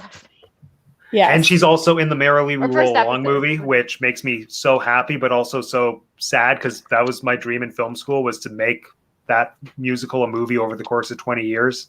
And now she's doing it, which like good for her, but also it's not me. So there we go. I also think like Booksmart, she kind of is Glinda in Booksmart a little bit. Like Oh yeah. she gets so mad when other people do better than she does. You know? So I She's think the it's cool. perfect Ravenclaw Slytherin hybrid, as they said. 100%. Oh, what we got here. And she's best friends with Ben Platt, There you go. Wait, who why I'm did we seeing in call Dear him Evan that? Hansen tomorrow. Can't wait. Oh, Is it starting tomorrow? The Toronto International Film Festival starts tomorrow. Is it and not I'm- weird that he's like Canadian. completely, obviously, like double the age of a high schooler? Oh, it is. And I watched an interview with him though. creepy. I watched an interview I with don't him though, know. and that role was written for him, and the people Yeah. who made the film wanted him to do it. So Yeah, because he did it on. Didn't he do it on stage? yeah, they wrote that role Yeah. for him. Like Yeah, so, well, but he did he's it, like- great, but it does help when your dad's a producer. Yes. Yeah. it's- You get the part. Yeah, you get the 100%, role. yeah. Okay. Yep. But like Yeah. at least Jordan Fisher can pull off looking a little bit younger. yeah. Yeah, I don't know. This looks him in the ads. That, But I think that we can wig blame is the bad. producers of that movie. You know, Oh yeah. Daddy I don't- Mark. I mean, love Daddy Ben Platt. Platt. Don't get me Mhm. wrong. Yeah, Love Ben Platt. I but- like him. I'm Yeah. just like. That's Well, strange. I will let you know if it works because I'm It's going to not go on going to. hyperdrive For sure it's get not that going video to. out. No, I don't think it will either. So Yeah. we'll see. Oh wait, hold on. Angelica Houston for Morrible. I'm on Yeah. board Amazing. My God, Yes. Oh, yeah, Yes. that would be good too. because she's another one. Like I kind of forget about her, but then when I remember, I want her to be in everything. Everything, yeah. Mhm. Just because like her as Morticia is iconic and no one will beat it. No. Oh, you're so lucky. I saw Book of Mormon with the original Broadway cast. That's my only OBC claim to fame. Ooh. Yes. Okay, let's move on to the game. Oh my gosh, we got so caught up in fan Yay. casting. So, I'm for ready this to game- lose. Yeah, right. Oh, don't worry. I'll lose for you. Okay, great. Okay. did we need something to write with again? Yes. You can Oh, use shoot. your Okay. phone. Yeah, you Oh. can use your phone. Good idea. Thank you. All right, so for this one, so this is a rehash of the game that we played last week for anyone who watched or anyone who was here, not last week, 2 weeks ago, which is, well, then it was movie, musical, or both, but this is book, musical, or both. So Ooh. I am going to state a fact about the Wicked storyline, and you have to tell me whether it is something pertaining to the book, to the musical, or to both. The answer will never be neither. How many people? 1, 2, 3, 4, 5. 3, 4, 5.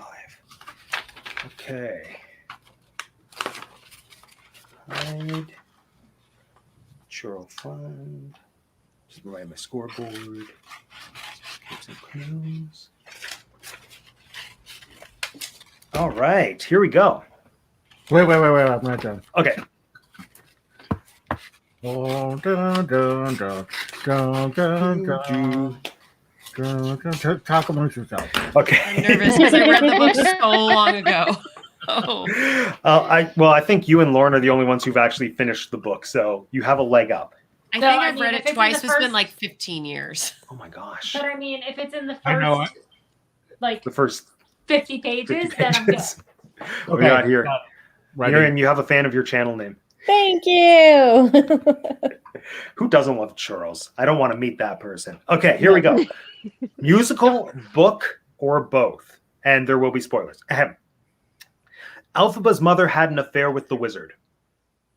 Musical, book, or both? Yeah, I think. Both. Both. Sorry, I'm on the iPad. It says small. It says both. It says Yeah. both. Okay. Mine also said both, but I tried The correct answer is musical. So that is a point. for Jen. Oh, whoa. Yes, in the book. Well, I haven't read the book either. I did a very quick Google. Well, not even quick. It took me like 30 minutes to find these facts in the deep depths of Google. But apparently, in the book, Elphaba's father is probably a rogue Munchkin, from the sounds of it. I remember it being not really revealed to you. Yeah. Mhm. Huh. I thought I remembered that. That's a You remember- really well, key keep going down plot that point road. to just make up for the musical. It's like, I know, right? Also, But- Jeanette, thanks for reminding me that I can, draw on my notes. Thank you. All right, next. Dr. Dillamond is murdered. Musical, book, or both? Dr. Dillamond is murdered. Dr. Dillamond. Fiyero. Fiyero. This is tough because there was an early version of the musical. I think he did die. really? I mean, So he it's kind of more dies than inside. one right answer. Yes, the correct answer is book. Yeah. Book. That I That was actually as far as I got in the book, to the part where they found him with his throat slit. And I was like, ooh, graphic. There was Spoiler an early alert. version. Yeah, in the earlier part of the musical, they had like a funeral scene for him, Really? and they took it out. I did not know that. That's fun. Well, it's not fun, but no, Not although for I think I him. like what they did better. I like him not being able to talk. It's sadder because they silenced his voice through pressure and not through murder. Mhm. Okay. Next, Nessaros is in love with Bach. Musical, book, or both? Nessaros is in love with Bach. Okay, we got a both. Oh, got a sheesh. both. I know, I'm torn. Struggling. Oh, I'm sorry. I'm going to change my. I'm sorry. I wasn't Okay. really thinking. I'm like, I do know this show. Both. The correct answer is musical only. So that's 1 point for Amanda. Oh, Wait, dang. I guessed myself. It's Yes, so I- long since I read the book. Again, going back to like the blog post that I found from 2007 on Google, apparently in the book they don't really talk to each other at all or have any kind of relationship either way. They're just like there. Yeah, Didn't just make up the I could have musical? sworn that they did. yeah, no, they don't know each other. Again, according to that blog post. I backed it up with like another blog post, but if it turns out that I'm wrong, I'll give your points back. Okay. Next, You better. I will. Don't worry. Next, Nessaros' father gives her a pair of silver slippers. Musical, book, or both? Nessaros' father gives her a pair of silver slippers. Dang it. I'm going to be wrong.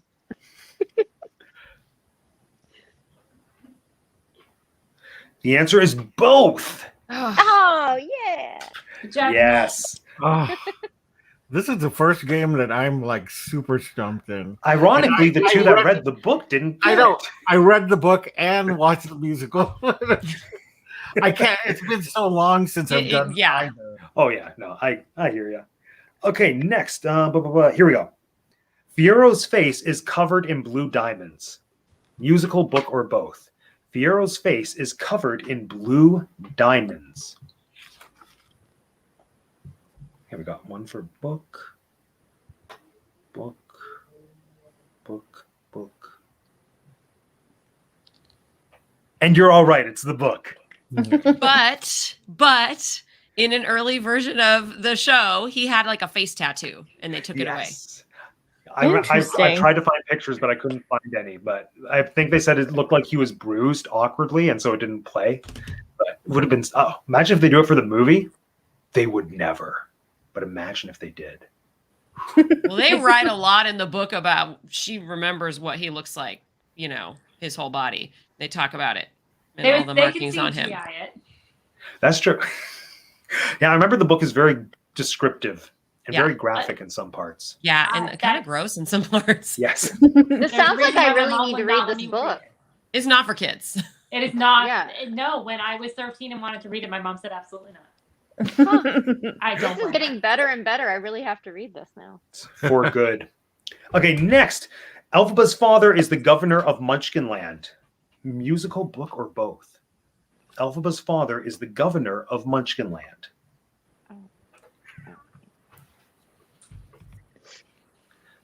Both? Both? Remember. Wow, I'm the worst. None of you are right. It's musical only. Oh. So the book, I believe he's a pastor or something. Oh, yeah, you got it. Oh, yes. I feel like that almost makes more Darn sense. it. But But Now then you're making me remember more about the book. I'm not clear on how Nesseros becomes governor, if that's not in her lineage, but that's not one of my questions. No, she still does somehow, but maybe I have to read the book. We'll see. Next, Elphaba and company, everybody, attend Shiz University. Musical, book, or both? Elphaba and friends attend Shiz University. I got one for both. is there a background to the name of that university? I don't know. I don't think there is in the Oz canon, but who's to say? And also, the answer is both. Ooh. So that's a point for TJ and a point for magic and music.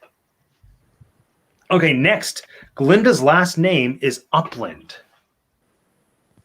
Musical, book, or both? Glinda's last name is Upland. One for book. Hold on, I'm still thinking. Oh, well, I guess I should have said both. Oh, sorry. Okay. It's Jen gets a point. It is both. yeah. Which I only remember because in the bootleg, right at the beginning, she says, "I'm Glinda Upland of the Upper Of Uplands." the upland. Uplands. Yeah, that was. It's all very fresh. And I love how they just make up language in the musical, like disgustified. Oh my An god! outward It's one of my favorite manifestorian. parts. I love Like- when they change a lexicon or a jargon for a whole world. Like I just love that. It was, and they don't even draw attention to it. It just is, and you don't question it, and it's so clever, so good. Okay, next. Here we go. Dr. Dillamond is a history teacher. Musical, book, or both? Dr. Dillamond is a history teacher. Musical, book, or both?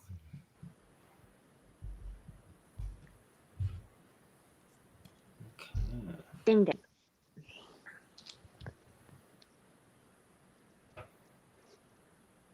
The correct answer is musical. In the book, he teaches biology. Yeah. I Oh. remember that. Yes. I don't know why I remember it, but I remembered it. Can't you just teach us history instead of harping on the past? Oh, Glinda. Okay, next. Final question before the bonus round. Ooh. Glinda enchants Nesseros's slippers. Glinda enchants Nesseros's slippers. Musical, book, or both? I'm so nervous. Okay, we got one for book. Two for book. Gosh darn it. Got a both, Yeah. Changed it twice. The correct answer is book. In the musical, it's Elphaba. Ah. Wait, who did you say? I said Yeah, what did Glinda you enchants Oh. Nesseros's shoes. For some Listen reason, now, this isn't a middle school test, okay? Don't be trying to catch us with your tricky wording.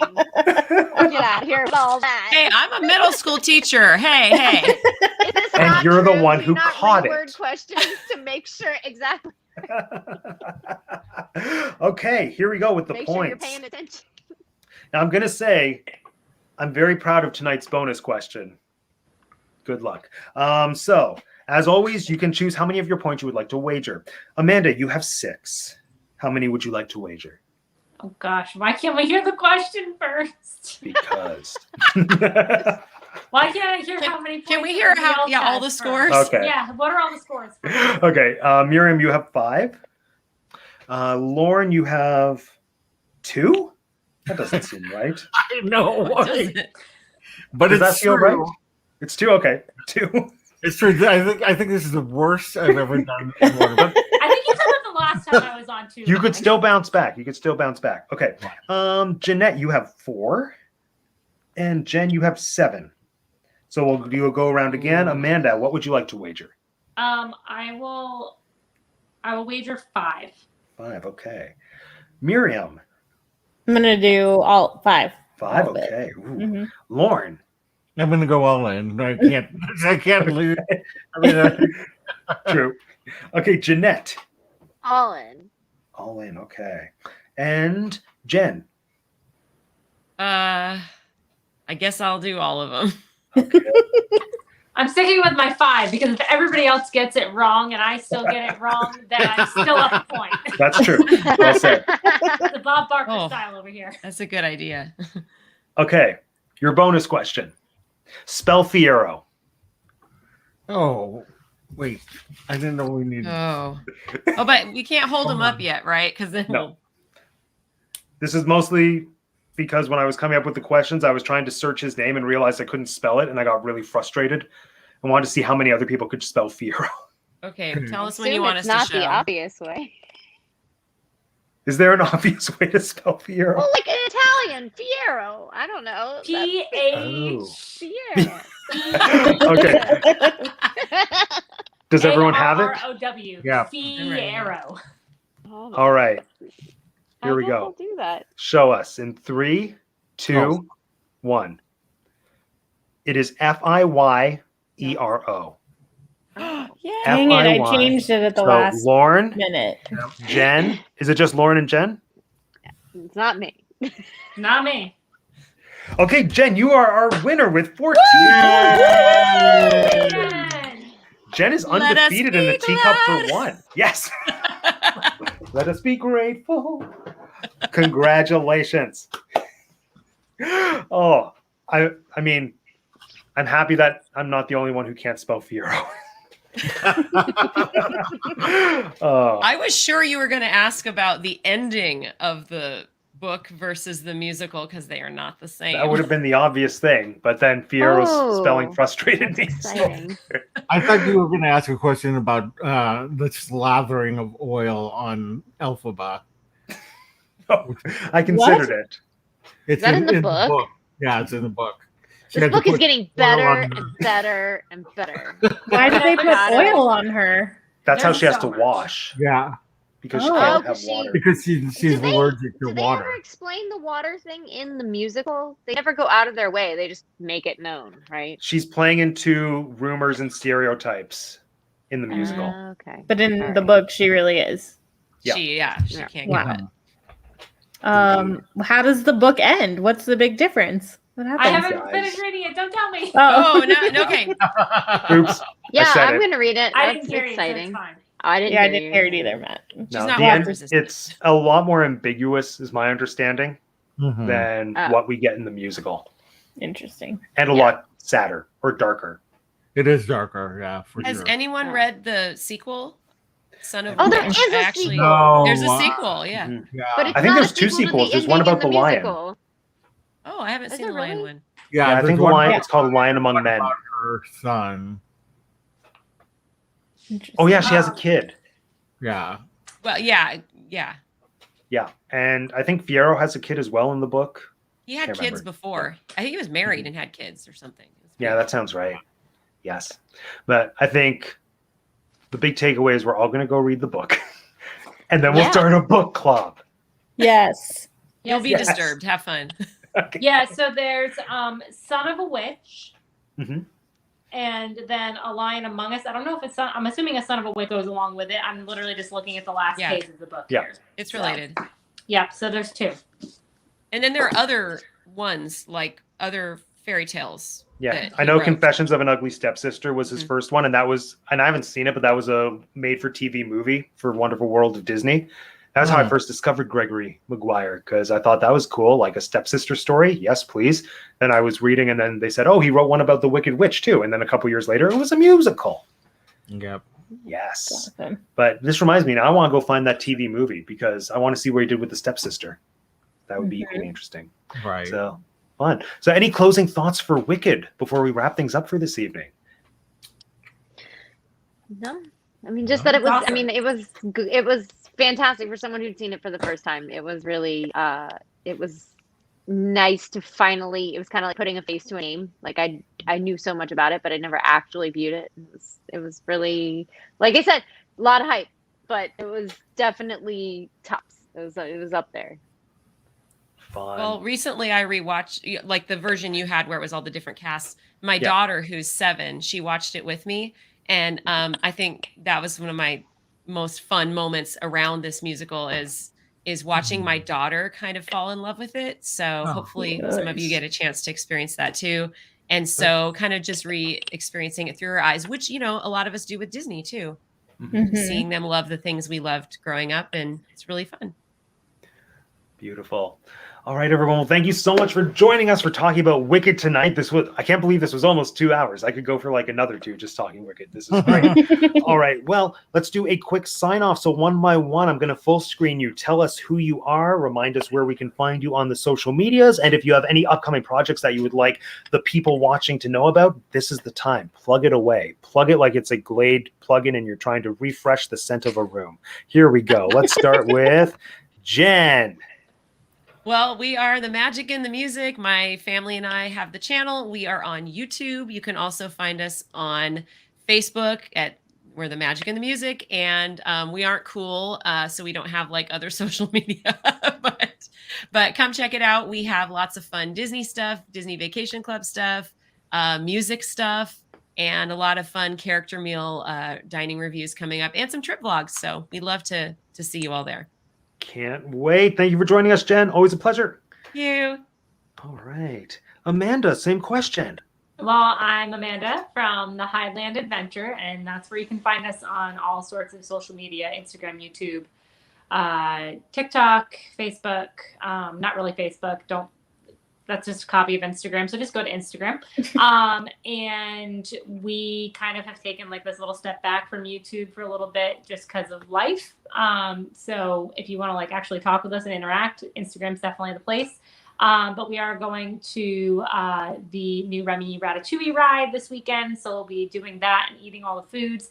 And if you want to go back and watch other videos, Mike has made a ton of food from the park in the past, including making the gooseberry pie that Matt so graciously made us make. And it was So good. not great. So if you want to see that, that's where you can find us, the Hydeland Adventure. Thanks for having me. Brilliant. Thanks for joining us. Ta-ta. Anytime. Miriam, same question. Hi. Okay, so I'm on Instagram as the Churro Fun, and that's where I do all my Disney bounding and Disney crafting. And then I'm also on We Like Theme Parks, and you can find us on Instagram and anywhere you get podcasts.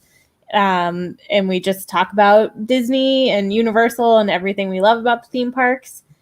We do in October, we're having a big Villains League draft, almost like fantasy football, but with villains and who we think would win any kind of villain competition. So that'll be really fun. We have a lot of comedians coming to join us for that one. So that is in October. And that's it. Thanks for having me. Thanks for joining us. Always a pleasure. All right. Next, Jeanette, same thing. Tell us where we can find you and what we can look forward to seeing.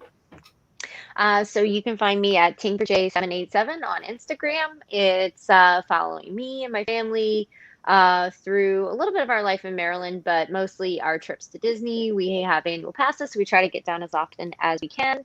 I know that Amanda said she's going to be at the Ratatouille previews. We had passes for that, but unfortunately can't make it. So we're hoping for the October 1st opening, maybe.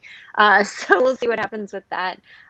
So it'll just be all of our upcoming Disney trips. We just got back from one, so there's all that new stuff there, Food and Wine Fest, all that goodness.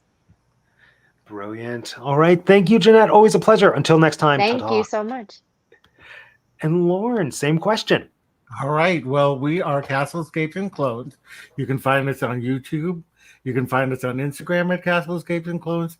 You can find us on Facebook. We've got both a page and a group. And like I said before, we talk about all things Disney. So come and join us. And join you we shall. Thank you, Lauren. Until next time as well. All right, friends. And of course, my name is Matt and I have 2 degrees. Thank you so much for joining us for another Teacup for One live chat. We're going to have more Haven't decided what they're going to be yet, but stay tuned. I'm going to bring back Disney Kahoot trivia, villain themed for October, so keep an eye out for that. Make sure that you follow me over on Facebook to get like the most up-to-date information for that. It's just Teacup For One. Otherwise, I am on Instagram at YIPCHUCK. And of course, this is my YouTube channel. If you're watching and you're not subscribed, please do. And that is all. So once again, friends, thank you for joining us. My name is Matt, and I have 2 degrees, and this has been the Teacup For One. Go away. How do I end this?